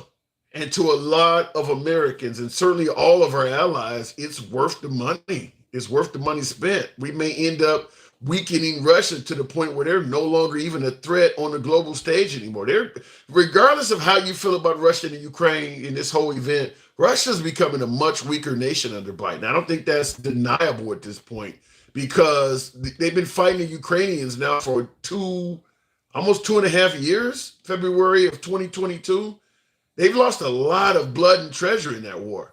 That wouldn't have happened under Trump. They would be a much stronger nation under Trump because he would have just kind of let them go into Ukraine and take over. And last but not least, you says this distracts us, or better yet, you indicated that China would take over Taiwan. I don't believe that. I don't believe that under Kamala Harris, China would go into Taiwan because we've shown that we will back the hell up out of the Ukrainians. President Biden already went to Taiwan and said on the world stage, if China comes in here, we got Taiwan's back. So I don't think that's going to change with Kamala Harris because the same military personnel that is advising Biden would be advising Kamala Harris. I don't have any reason to believe she wouldn't listen to them as well. So if you're China, you're not going to just run in there because of her, because you're still dealing with the same members of the Joint Chiefs, the same people that told Biden what to do are telling her. And they're going to continue. So I don't believe that. Cruel, K-R-U-E-L, thank you for the super chat. Ed says not unhinged, just scared to be canceled. Or you think Trump is scared to be canceled? I don't normally use scared in conjunction with Trump. I don't believe he's scared. But you said he's not unhinged. I do believe he's unhinged. Gregory, yeah, appreciate that. Trump likes to get in fights too much for me to believe he's not unhinged. How do I get the call with you with other guests? Cool. All of the audio you're hearing is coming from TikTok. So the callers you're hearing coming in is coming from TikTok. I will take another call, but I'm reading some of the super chats that came in. But all of the audio you're hearing with me having the one-on-ones, that comes from TikTok. By the way, this is the time I'll plug this. I am looking to expand to Rumble. I know a lot of MAGA are there, and that's been the recommendation. And I can do lives on Rumble, but I need a certain amount of subscribers first before they'll let me go live. So I do have a Rumble profile now. Same name, The Handsome Liberal. So I appreciate if some of you folks could actually follow or subscribe or however that works on Rumble. And that way we'll be able to finally take our YouTube viewers, because I know a lot of YouTube viewers, particularly my beloved MAGA, are not fans of Chinese-owned TikTok, so they don't have TikTok and they don't want TikTok, but they do use Rumble. So for MAGA, who I'm actually looking forward to engaging with, follow me on Rumble, The Handsome Liberal on Rumble. We will try to get that up and running, but I do need a certain amount of subscribers to make that. So real quick, JDP, wow, JDP. I just want to thank you for supporting the program and the manner you have. You certainly will make, because I will have to get a separate device to make Rumble possible. I mean, I have, a tablet and a smartphone making these two platforms possible. I will need a third device, maybe even a MiFi for my mobile shows, which come on at 1 p.m. Central, 1300 hours. So equipment does cost. And for you folks that do support the program, you make that possible. So we don't want to run as a grift. A lot of these folks are doing battles and begging for money. We don't do that, even though I do appreciate the support like everybody else. I want to have an organically entertaining program. And the last thing people want to hear is, a host always begging and grifting and all that. I do appreciate the support, but we don't ask for it. It helps, but we don't ask for it. So we definitely are gracious when we get it, but we don't, it just ruins the program doing that. You can get through, you can talk, you can drop your point, you can criticize, you can enjoy free speech here without ever having to give a dime. But for those who support it is very, very, I cannot say thank you enough for that. Looking in the comments though, YouTube won't let me criticize Kamala. Stop me from paying. Russia has nearly 5,000 nuclear warheads. Just wait. I don't think Russia's going to go nuclear. I get your point. I guess you're trying to suggest that if Russia continues getting hammered by the Ukraine, or they keep dragging it out, that the Russians are going to go nuclear. I don't believe that. I don't believe that. You would destroy the region, in terms of air quality and things like that. Mutually assured destruction. How many of you folks remember that? MAD, mutually assured destruction. That still is in play. I don't believe that Russia would use, I suppose you could use a tactical nuke, smaller atomic device, smaller footprint, but I don't believe they will do that. I don't, not unless it gets really, really dire. Like maybe you got Ukrainians in Moscow seizing it, Leningrad or St. Petersburg. So I don't believe it's going to get that bad. I don't believe it would get to that. And by the way, I believe that if it got even close to that, the United States would stop supplying the Ukrainians with weapons. The United States wants the Ukrainians to push Russia, from a slow standpoint, spank them a little bit, maintain your sovereignty, but they don't want to provoke that type of a conflict.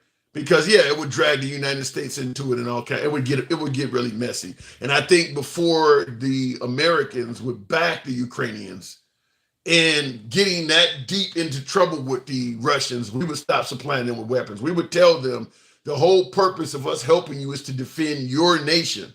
If you get too far into hurting Russia, we're not going to back that anymore, because we don't want you to provoke something like what you're talking about. So I don't believe that would happen. Bet you won't play Harris passages of speech. Yeah, I will. When me and you go out to eat, I'm starting a brawl, says Gen X. Wow. Kamala is a dangerous vote. Elaborate on that, JDP. How is she dangerous? Wow. Let me go back to the box. Thank you, folks, for the super chats and promoting the program and supporting the program, brother. I appreciate that. Ask Mom, subscribing to the program. Good evening, Ask Mom. Jazzy, thank you for the follow. Ask Mom. Yes, hello. Hey. Hello. How are you? This is absolutely amazing. Good evening, everybody. Hey, it's a pleasure having you on. Now, what do you think? Do you think Kamala's a dangerous vote? I really do think that. And it's not the fact that I will say I am not a Trumper. I am not a Trumpette. I totally wanted Vivek Ramaswamy to win. However, my party did decide to back Trump, so that's our bet. And I think we didn't have a choice but to do that, because he was so nuclear. It was just like whoever he backed, the Democrats would have said, Trump's backing him. He's too radical. He's too on the side of that. Well, let me interrupt you by saying this. I don't see any daylight between Vivek and Trump. I mean, is there anything out there at all that Vivek differs from Trump on? I would say that he's more articulate, and he's better at bringing in the youth. He's more energetic, which is what I think both parties need. And I was totally on board with Harris picking either Newsom or Shapiro for that reason.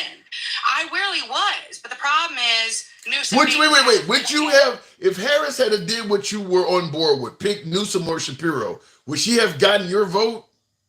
No. Okay. She wouldn't have, simply because of the fact that right now, she's dodging press. And I don't care that it's a campaign issue.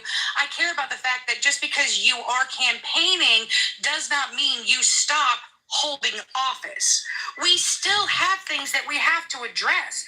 Chicago, Dalton, New York City, the border cities on the southern front being totally overrun. Reagan said it best: a country without borders is not a nation at all. And we are so overrun. And when you have true citizens, and I say that to mean just my brothers and sisters under this flag who want to see it prosper, they're getting their knees cut out from below them in order to allow people who just arrived and very blatantly saying that they did so illegally.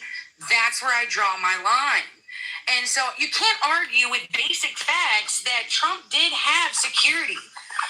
When 2018, during Kamala Harris's Senate run, she akined ICE to the KKK. She said that we needed to defund ICE, we needed to deregulate, we needed to stop the border. She said we were absolutely honing a terrorist organization. She akined them to domestic terrorism. I have a huge I haven't problem. heard that. Yeah, it was on, it wasn't Forbes. I want to say it was, I got it from The Guardian. So I stopped, I think it was your previous caller, Mr. King, said that they needed to stop screaming at a screen. And I totally agreed. So that's why I started doing a lot more research and putting things together. So do you favor Trump's promise of the largest deportation in U.S. history? Do you favor that?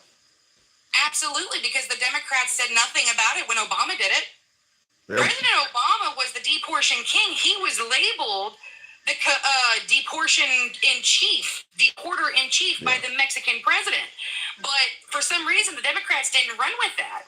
Well, but when Obama was in office, though, the right was saying he was for open borders. Yeah, because he didn't actually make all of that public. You know what I mean? Obama let all of that slide. When you deport 3 million illegals, that is something that conservatives can get behind. And that's why I disagreed with you earlier when you said, you know, there is no difference between the right and the left. It is. I said that? Well, no, you said that they were the ones running the party. You know what I mean? You said that you can't simply be a Republican without saying that you're right wing, and you can't say you're a Democrat without being left wing. And unfortunately, I do agree with that as the optic of it. But I think we really need to get back to the center and what true bipartisanship is, which is we all live under this flag. We all want to see it prosper. But Kamala is very much part of the too woke, we're going broke ideology of the progressives, of the squad, of all of these just not putting America first. And I did appreciate what you said earlier, too, about making the correlation between MAGA and BLM. Yeah. As someone who not only backed but was marching in BLM protests. Wait. You're voting for Trump and you also were in BLM protests. You don't hear that often. Yes, sir, I did, because the same reason is that things do have to change. I'm not for a total defunding of the police. I am for a reteaching and recoaching, and I am for equality of rights for everybody, but I can no longer call myself a feminist for that same thing. But you do realize when you're talking about BLM and things like that, you do realize Trump is promising to give police immunity from prosecution, right? In certain senses, in the civil senses, where it's more like not when it's like police shootings, it's more for like aggravated takedowns and things like that. Why do they need immunity for aggravated takedowns? So it's not so much that he wants immunity for it, it's just the fact that you have to agree that when you have nuisance, and a lot of them are nuisance suits coming against people who are wearing the uniform, they're immediately benched.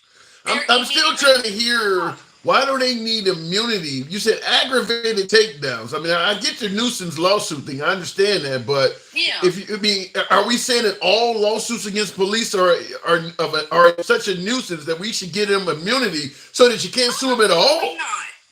Absolutely freaking not. No. We have too many shoot happies. We have too many good old boys hiding behind each other. So I think everything is on a scale, and nothing is black and white anymore. It can't be. We are too mixed in everything. So do you personally favor what he said about giving police immunity? I favor it in certain senses, to be sure. Give me an example. Who has nuisance suits put against them, that shouldn't go on their police record. But I have to ask, when Trump lawsuits, nuisance, or any of the stuff you're talking about, he talked about crime. Huh? He did qualify it for civil rather than criminal. He did do that. So, because I'm curious, we actually have it on recording. Now you got me wanting to hear what he had to say. Oh yeah, I'd love to rehear it again for sure. Okay, let's see what we can do, because I don't. He's become a beacon of hope, safety, beauty, better than ever before. We're going to rebuild our cities. We're going to work with Democrat mayors who are running, in every instance, running them, Democrat mayors and many Democrat governors. And we're going to rebuild our cities. We're going to bring them back like they used to be. We're going to make them safe places again. We're going to give our police their power back, and we're going to give them immunity from prosecution. So they're not prosecuted for doing their job. I didn't hear nothing about civil. So it wasn't in that particular one that you said. So what about this one then? Huh? So what about this one? You said it wasn't in this one. What about this one? I don't know why he wouldn't qualify it, and that's one of the things where he's just as, stupid as Harris when it comes to not talking correctly to the press. Okay, because there's nothing. Yeah, because the way you phrased what he meant by giving him immunity, he clearly is talking about giving him immunity to deal with liberal crime. So he's going to work with liberal mayors and liberal governors to lower crime. So let's just be clear. I want to say it was at the NABJ that he made the qualification.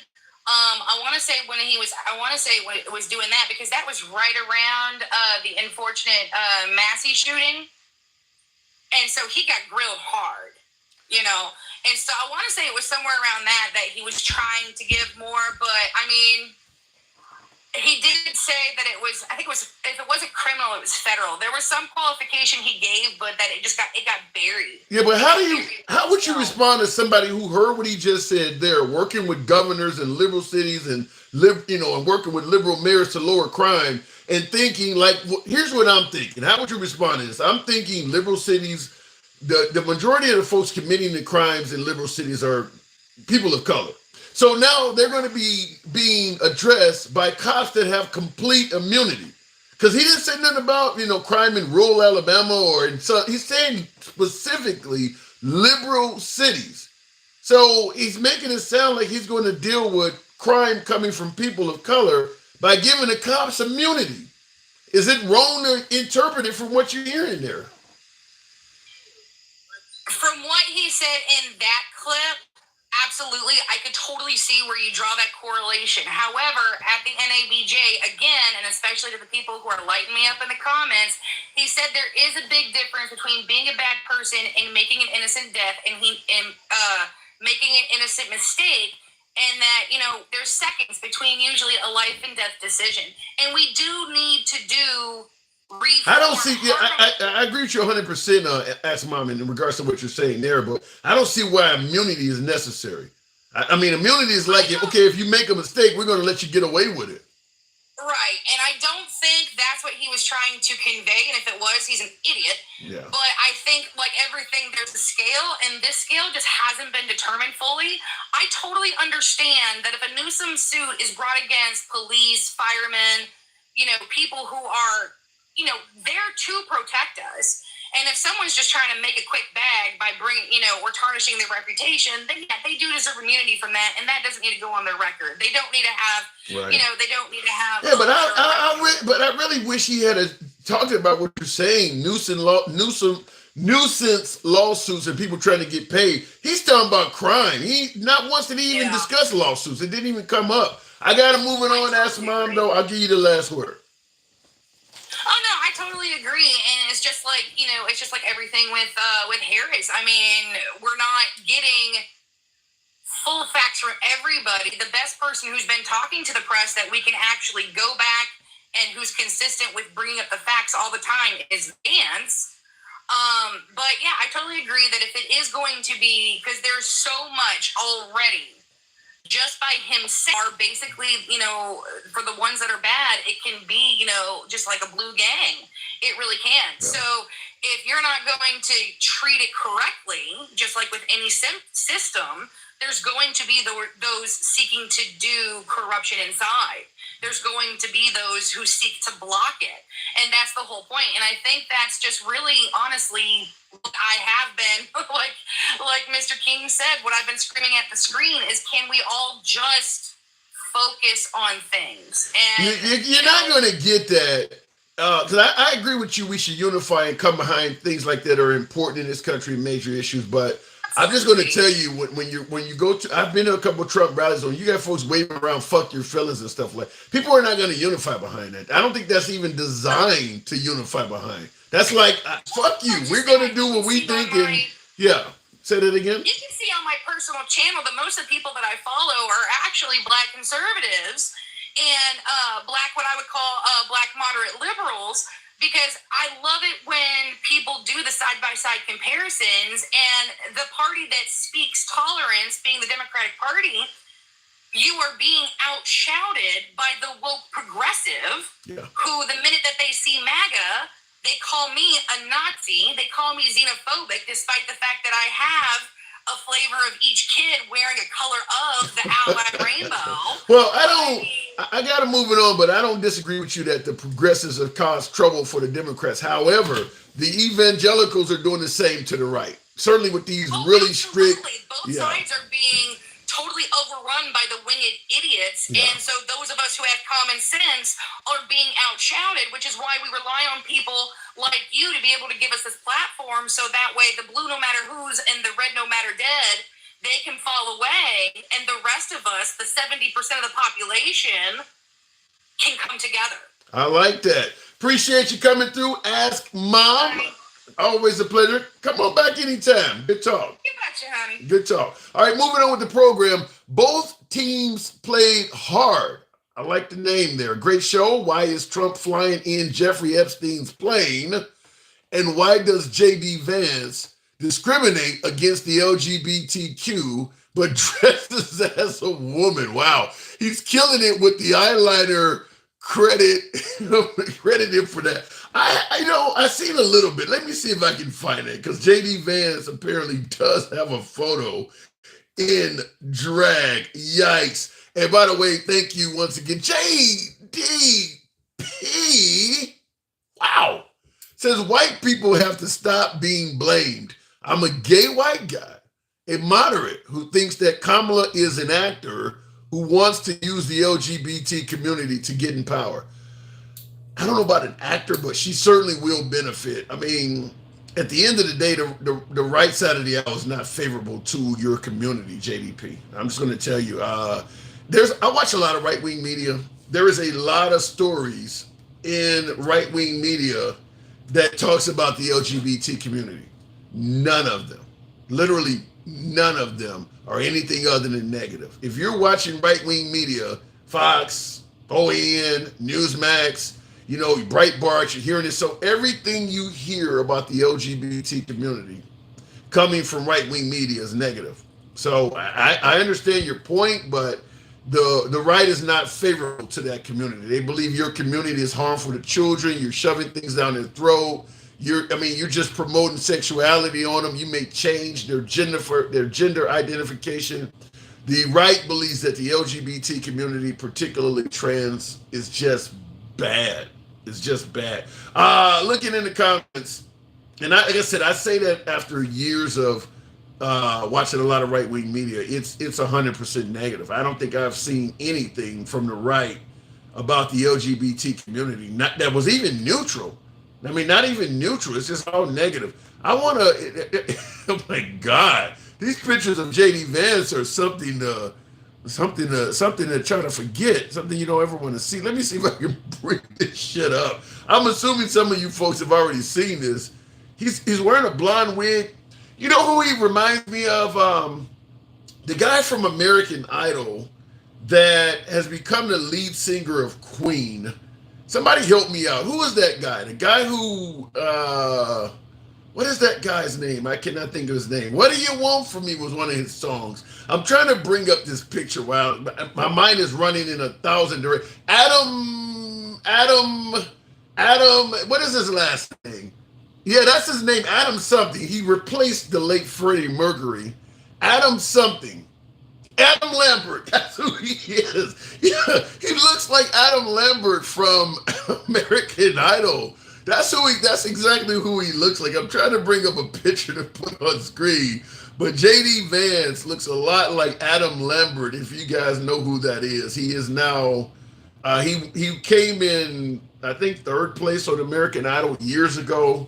And he's had a very successful music career, and he's went on to replace Freddie Mercury in Queen. But I can't bring up any of the pictures right now. I don't want to hold the program up too long trying to bring him up. But he really, and you're correct about the eyeshadow, which is why I brought up Adam Lambert, because Adam Lambert kind of has that same makeup on him. Yeah, it won't let me, it's bringing him up as web files. So even though I'm trying to bring up a good picture of Mr. Vance, let me just see if I click on it, would it even bring it up that way? Just to put it on screen for a minute. Yeah, I think it will. There, oh God, there's part of it. So he has a bleach blonde, I'm assuming, wig on, and if you can see, let me see if I can zoom in on it. You can see around his eyes. So somebody mentioned the eyeshadow. It's real heavy. There you go. My computer is not the best here. This is not an old computer. I don't know why it's doing that, but you see the eye. Wow. That's the guy that's gonna represent the evangelicals. That's not a good photo. I just muted somebody, and I do apologize, whoever I just muted. I didn't mean to do that. That's not a good photo. That's not a good photo. White people have to stop. But I saw that comment, JDP. Yeah. Yeah, that's not a good photo of Adam Lambert, JD Vance. JDP says, I'm gay and I love Trump. The Democrats are insane. MAGA. You know, the term MAGA, Make America Great Again, as the hat might say, but his response is hashtag MAGA, MAGAY.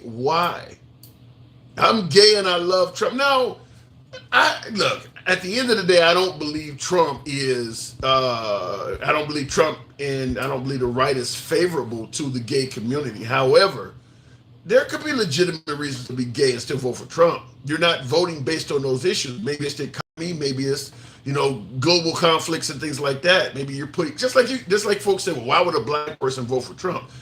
They're not voting based on race. They're voting based on other important issues in their life. There are blacks that are pro-life, for instance. Maybe JDP, who's gay in supporting Trump, maybe you're pro-life. I mean, there's reasons I can see it, but at the end of the day, the evangelicals who Trump is overwhelmingly supporting and looking after, they don't like people like you. You are a sin before God and an abomination. I mean, I hate to use such harsh language, but the evangelicals have no love for you at all if you are in the LGBT community. And yeah, because you're saying you're gay and you support Trump.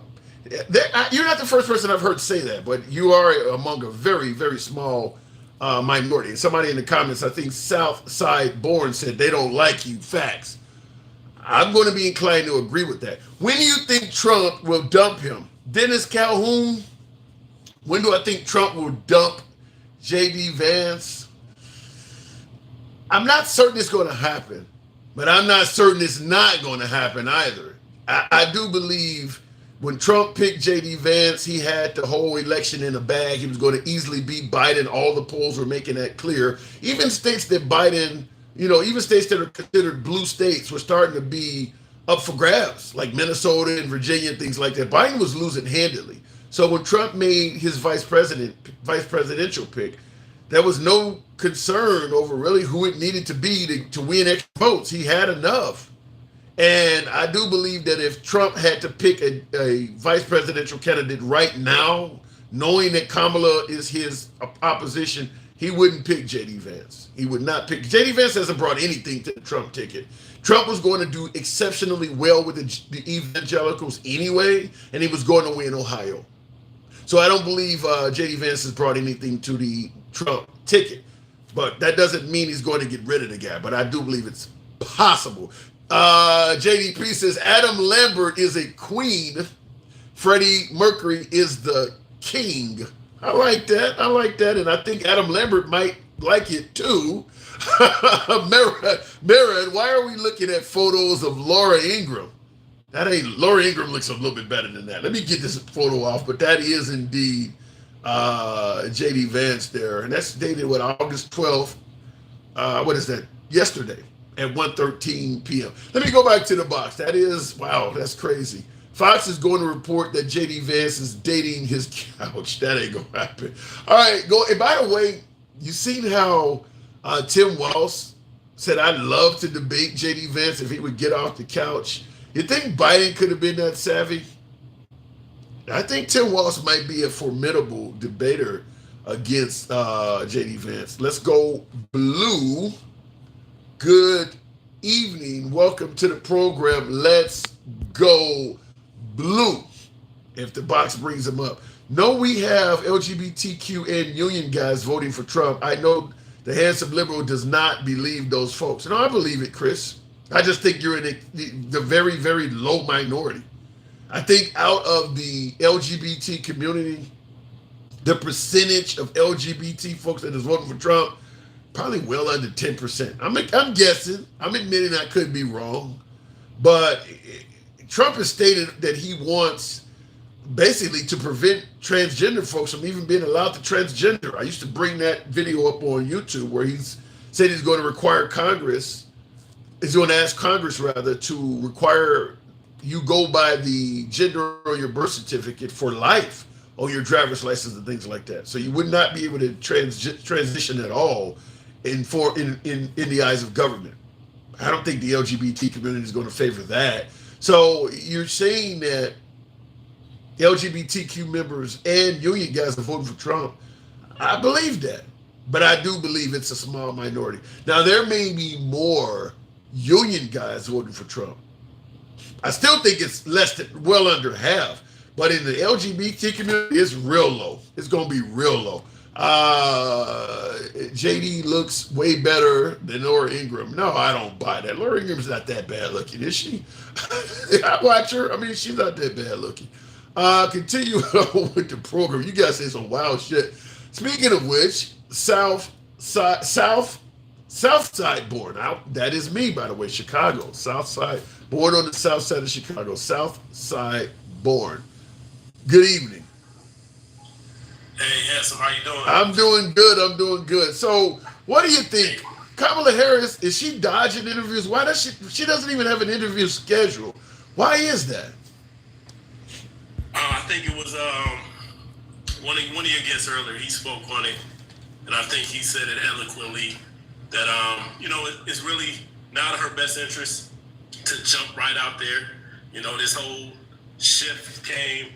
I know. I was pushing for Biden to drop out years ago. Oh wow! Honestly. So are you happy with Kamala, or do you feel like folks on the right are saying you should have been allowed to vote and it's wrong to just put Kamala in there?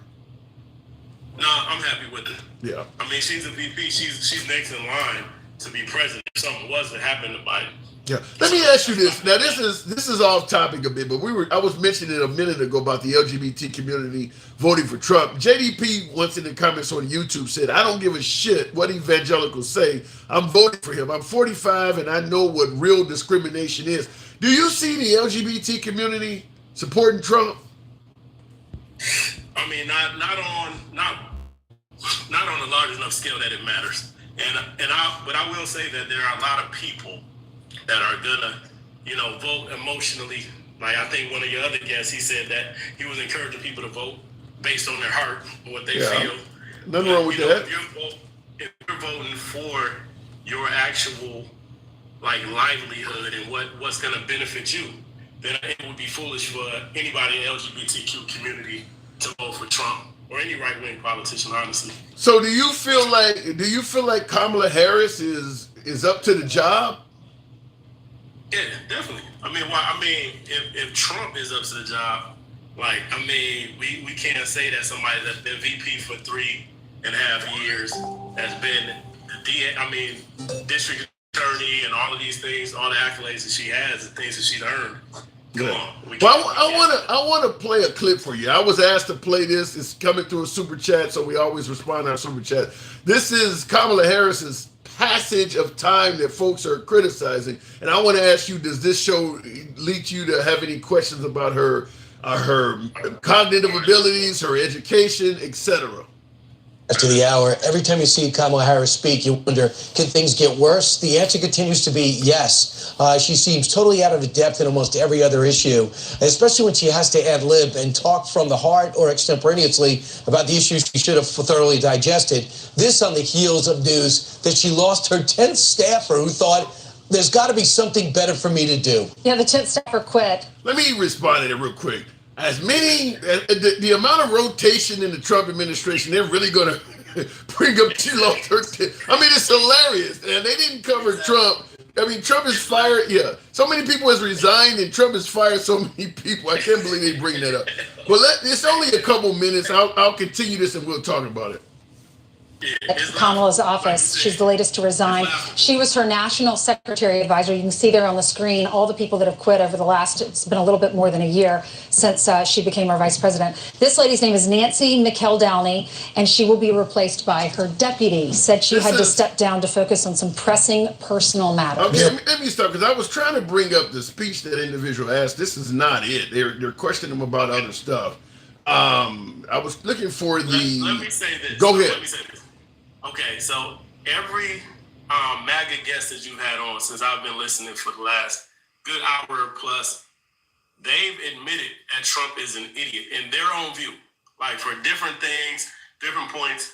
But then they try to spin it and go back and go against Kamala or anybody on the other side for any little thing that they've said that was wrong. Yeah, that's deflection, but I gotta say the left does it as well. I mean, you can't talk about Kamala Harris or Biden at all without hearing somebody say but Trump. I mean, they're gonna say but Trump. To the degree of Trump, come on, man. Every time this man opens his mouth, it's something ridiculous. It's laughable. It's embarrassing. But does he not get credit for the fact that at least he does interviews? No, I mean, he went to the black convention. You knew that was a non-friendly crowd. That would be like Kamala Harris doing a Hannity interview or something. She wouldn't do that. I will give him credit. I will give him credit for knowing how stupid his supporters are, and how they will, like he said, he can go in the middle of the street and shoot somebody, and they're still not going to drop him. They're still not going to see anything wrong. As long as they get what they want from Trump, and that's what Trump's done his whole life. He's a con man, businessman, as they call, air quotes, on that businessman. You don't think he was a successful businessman? How are you when you declare bankruptcy as many times as he has? How is that success? Well, I mean, it's just like, I don't believe he's successful. When you start off with millions of dollars, you lose it over and over again. But he's a product of privilege. That's not success. Okay, I do agree he's the product of privilege, but I disagree that he wasn't successful. Yeah, the governor and I mean success by proxy of privilege. So if you want to say it that way. Yeah, and I will agree with you. I will agree with you that if I would say many of us, average American citizens struggling to get by, living check to check, if somebody left us $400 million, a lot of us would be billionaires. I believe that too. So he's definitely had privilege. I know you would be good. I'm from Flint. I'm from the south side of Flint, Michigan, and I'm doing pretty good. I think I'm successful, but I definitely didn't start off with a silver spoon. Yeah. And with millions of dollars. So my perspective on that is what it is. But yeah, he's not exactly Drake, started from the bottom. Now he's always been at the top. Started from the roof and now I'm in the sky. It's more like it. So, all right, I got to move it on south side. So you're from the south side of Flint. Flint town. You need some water? You need some water? Don't do it. Don't do that. Don't do it. Don't do it, bro. Bro, don't do it.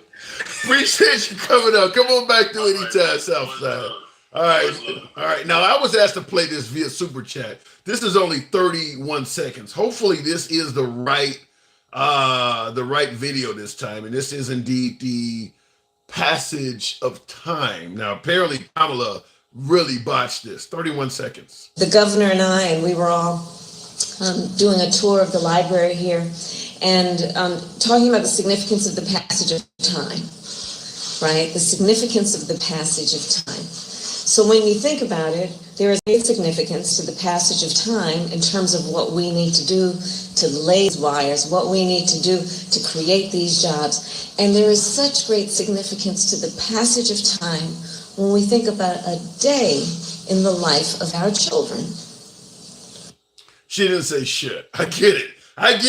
Dude, bro, who asked me to play that, she didn't say anything. But I don't think it made her sound like Biden, for instance, or even Trump. I mean, she just, let's say, for instance, your teacher tells you to do a book report and you didn't read the book. And now the teacher wants you to go before the class and tell what the book was about. That's what it sounded like. Like she was just literally trying to fill in the blanks on some shit she didn't know. That's what, and I'll tell you folks, for you folks that are tuned into the program here, that's one thing I'll promise you, you'll never see on this program. Now, you may think that the opinions coming from yours truly or anyone else sound like they're full of shit in the audience. And look, I invite dissenting opinion. I have thick skin. I don't mind being criticized. That's how free speech works. That's why we are MAGA friendly. But one solemn promise I'll try to make you is that I'll never just ad-lib for the sake of ad-libbing. I don't even do a show if I don't have if there's not anything major going on in the news. I'd rather not force it and deliver a show that is full of bullshit and ad-libbing than to come to you with nothing, which is why I think a couple of days ago I didn't do a show. There was nothing really going on.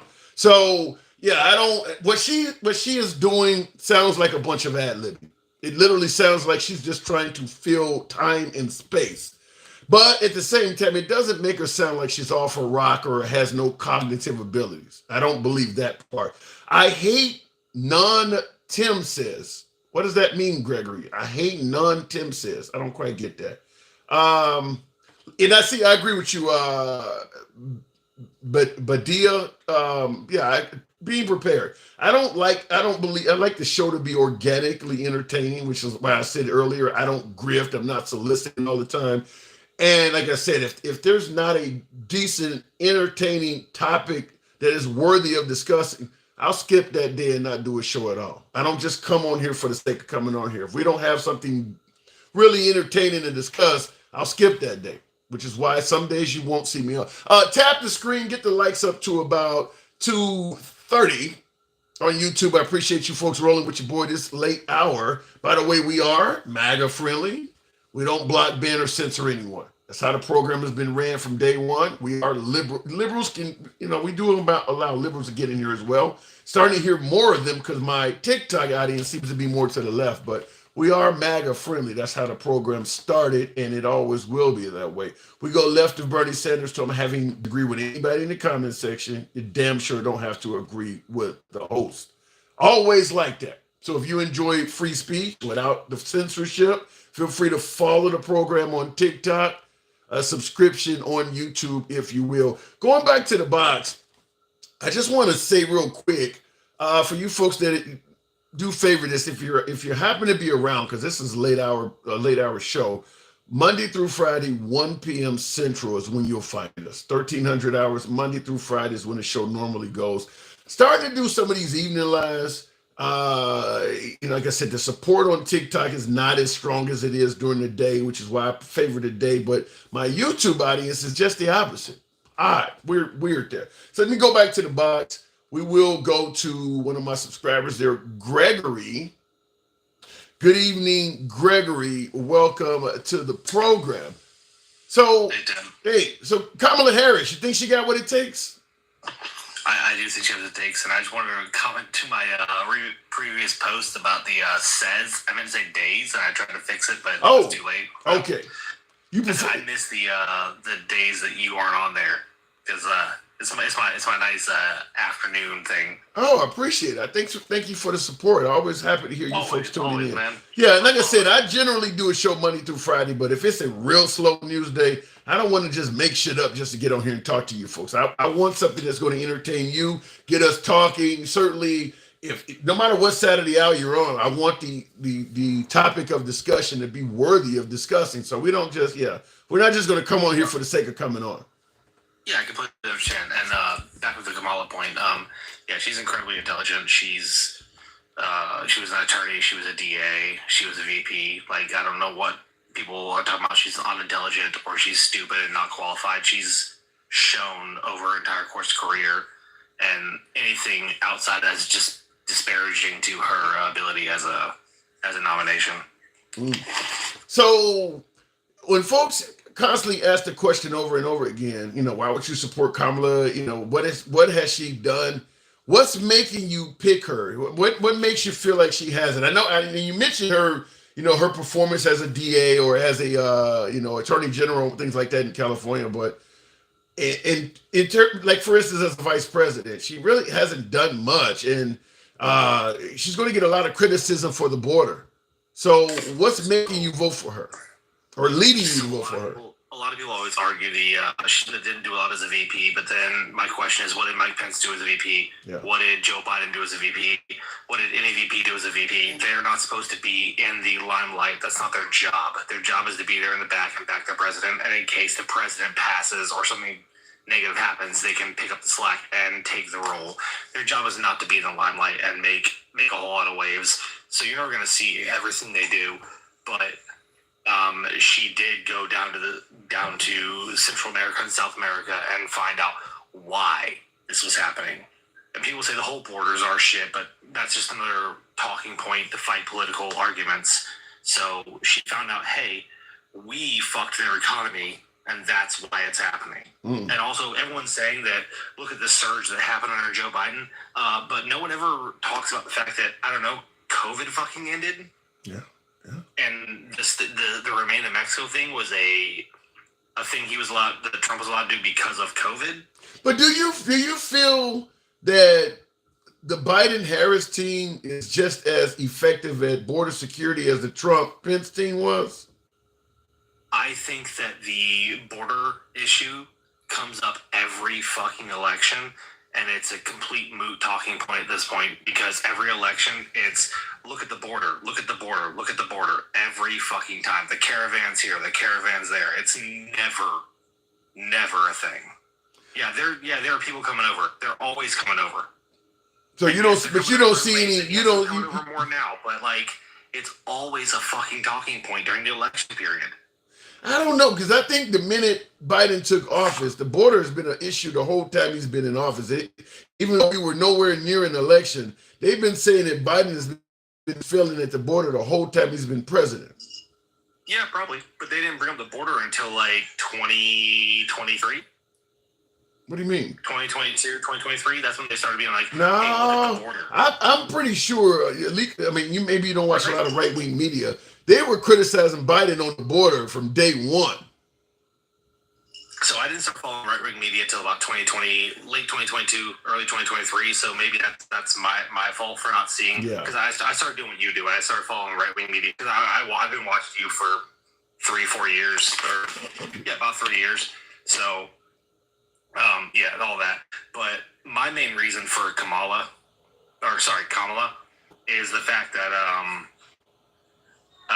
the right side policies don't align with me. I have 2 daughters. I want them to be as set as possible in the military. I'd rather have knowing that instead of someone saying I support the troops, which is bullshit, they support the war machine, not the troop, which is the right side. I mean, both sides support the war machine over the troop, but the left side, I think, supports more the individual than the war machine itself. And people say, well, this is going to start World War III or that's going to start World War III. And people don't realize that America is literally a warmongering nation. And no matter if we're in war or out of war, we're going to go into war again eventually. It's going to happen because that's how we fucking operate as a country. Yeah, but a lot of folks believe that if Trump was in office, a lot of these wars would not happen. Trump stated himself the Ukrainian-Russian war would not be going on. And even October 7th, Hamas going into Israel, he stated that would not have happened if he was president. What say you? Cool, that's all subjective. So Israel and Palestine have been at war since for 70 years? Since like 70 years. Wait, say that again? Israel and Palestine have been at war for 70 years back and forth. Okay. And then the whole Russia-Ukraine thing, well, the annexation of Crimea was 2014, so even if you want to argue no wars under Trump, no wars, then fine, no wars under Biden, because annexation of Crimea started in 2014. Russia's been in conflict with Ukraine since 2014. That was under Obama, not under Trump, not under Biden. The only thing that has happened under Biden are things that you're seeing right now. And under Trump, we had record drone strikes in Syria, which was a war between Russia and I agree with you. I think it was just a case of nobody really gave a damn about Syria. But you're right, there were conflicts happening. I mean, because we actually used 60 Tomahawks in Syria, but no, and the mother of all bombs, the Moab they were talking about. The Moab to kill one person. Yeah. So and the reasoning behind it was, well, the shelf life was coming up on it. I'm not kidding. I do remember that. The reasoning we heard in the military was, well, the shelf life was coming up, so we decided to drop it. Yeah, I do remember that. All right, I can't argue it. So at the end of the day, though, you feel that even in terms of global affairs and potential military conflicts, Kamala Harris is up to the job. I feel like we don't have the perfect candidate at all for global affairs, but if you're going to talk about what's going to be best for our country, I feel like the route would be Kamala Harris. I just don't think that there's anything good coming out of either candidate, like perfectly. And the people who are backing Trump, not even the GOP, just people who are backing Trump, because Trump's not the GOP. People who call like everyone who's going against Trump rhinos. Yeah. Well, the GOP are the Republicans, and the MAGA are the rhinos. Yeah, I don't disagree with that. I do got to move it on, but I agree with you 100% that in reality, Trump is the rhino. I mean, Trump is very similar to Bernie Sanders. How Bernie Sanders was going to basically break the Democratic Party in half because he ran as a funding. So he ran as something he's not. Trump did the same thing. Trump is not a Republican, but he ran as a Republican because he needed access to the money just like Bernie Sanders. The Democrats stopped Bernie Sanders from breaking the party up, but the Republicans did not stop Trump. And if you notice, both of those men, Bernie Sanders and Trump, have a lot of trouble with the traditional members of their parties because they're not one of them. And I agree with you 100%. Yeah, Trump is the true rhino, the true person that is only Republican in name is Trump. He's the one that is, he's the one that came in and he's trying to change all of the actual Republicans. So I don't disagree with that. 2 decades ago, Tim, he said, I'll only be, he said, I would run a Republican ticket if I ran for office because the Republicans are stupid. He did say that. He did say that. He said that. And people in the party can be mad about it all they want, but he fucking said it, Tim. Yeah, on camera. Okay. Well, the party now is the Trump party. He said a lot of shit on camera. People say, well, you can't take him at what he says, and then in the same side of their mouth say, well, he says what he means. Yeah. So which one is it? Yeah, he speaks off the, he calls it as he see it. And then you're taking them out of context. I've never seen anything like it before where one guy is always taken out of context and you got to hear 50 minutes of him talking to understand what a 2-second sentence meant. I've never seen it before, but Gregory, appreciate the support. Appreciate you coming through. Anytime. Always, Tim. Thank you. Appreciate it. Thank you. All right. Looking in, by the way, I was asked once again, another clip of Kamala. Like I said, folks, the super chats, I certainly always appreciate the support, and it doesn't have to be pro-Trump, pro-Kamala, any of that. I think it's worthy of hearing it. I haven't heard this. This is Kamala Harris explaining the Russia-Ukraine crisis, and it's coming from Fox. So, no, wait a minute. This is not going to be it because I'm looking here and I see it's a lot of commentary. Let's try and see what comes up here. I want to hear it. If you're watching any level of news, even social media, you're seeing everything that's going on right now in the Ukraine. Break it down in layman's terms for people who don't understand what's going on and how can this directly affect the people of the United States. So Ukraine is a country in Europe. It exists next to another country called Russia. Russia is a bigger country. Russia is a powerful country. Russia decided to invade a smaller country called Ukraine. So basically that's wrong. And I see that Twitter is mocking Kamala Harris after she attempted to explain. And now it sounds elementary how she was speaking. I get the why the laughter and why she's being mocked. Who is she speaking to? That's what I'm curious. The Morning Hustle is the program here. So it sounds like it's an African American program. I could be wrong, but that's what it says here, the Morning Hustle. Here's my guess. She was trying to talk down to an audience that she didn't think knew anything about what's going on. Russia's a country next to, Ukraine's a country next to Russia. I don't think this means that she doesn't know what's going on. I think that maybe she made the mistake of thinking the people she's talking to had little geographic intelligence. So she's talking, and I see somebody says her base. Yeah, it was her base, but she shouldn't have done it like that. I don't think she should have said it like, but she did, and it makes it sound like she's really talking to like a classroom of kindergartners. She really tried to dumb down what she was saying. But I think Kamala Harris definitely knows where the Ukraine is, where Russia is, and things like that. She's been in these places. I think she was deliberately, look, if we can take Trump out of context, you're going to tell me you can't take Kamala Harris out of context once or twice? We're going to hold her at face value? And I would gladly do it, but my opinion on this one is looking at the audience that she's talking to, the Morning Hustle program, the writing looks like it's in graffiti style here, who she was talking to. Ukraine is a country in Europe. It exists next to another country called Russia. Russia is a bigger country. Sounds like she's trying to dumb down her conversation to an audience of people that don't have geographical knowledge. Now, what she's saying is true. It sounds elementary as hell, but Ukraine is a country in Europe. Yes, Ukraine is in Eastern Europe. It exists next to another country called Russia. That is actually a fact. Russia is a bigger country. She's not lying. It just sounds terribly elementary how she's stating. This is not on Fox. This one here is not. Somebody says it was on Fox. Like I said, to me, I don't think what she's saying here makes her look stupid. I think it looks, she's talking to an audience that she thinks does not. Didn't somebody say that African Americans or minorities or somebody don't know how to use computers? I think it was a liberal that said something crazy like that. That's what this looks like. Is you're just automatically assuming people don't know where this country is, and you're telling them, the Ukraine is in Europe, and it's next to another country called Russia, and Russia's a bigger. I think most people know that. But it is what it is. I understand why people are mocking it.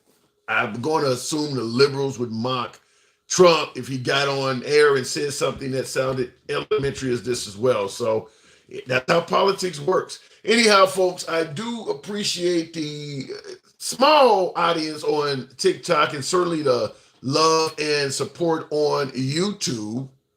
But maybe I'll start doing more lives in evening. It's a totally different audience in the evening.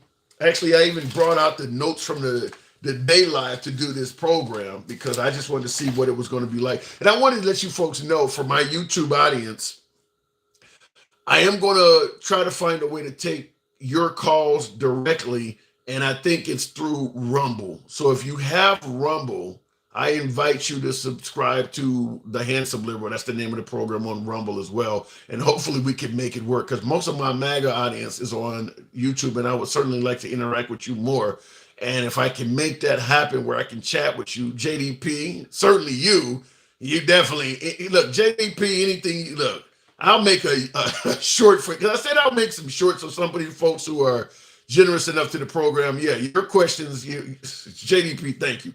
But certainly I would like to interact with you folks on YouTube as well. So if you will subscribe to The Handsome Liberal on Rumble. Until then, 1 p.m. Central, I'll see you folks tomorrow.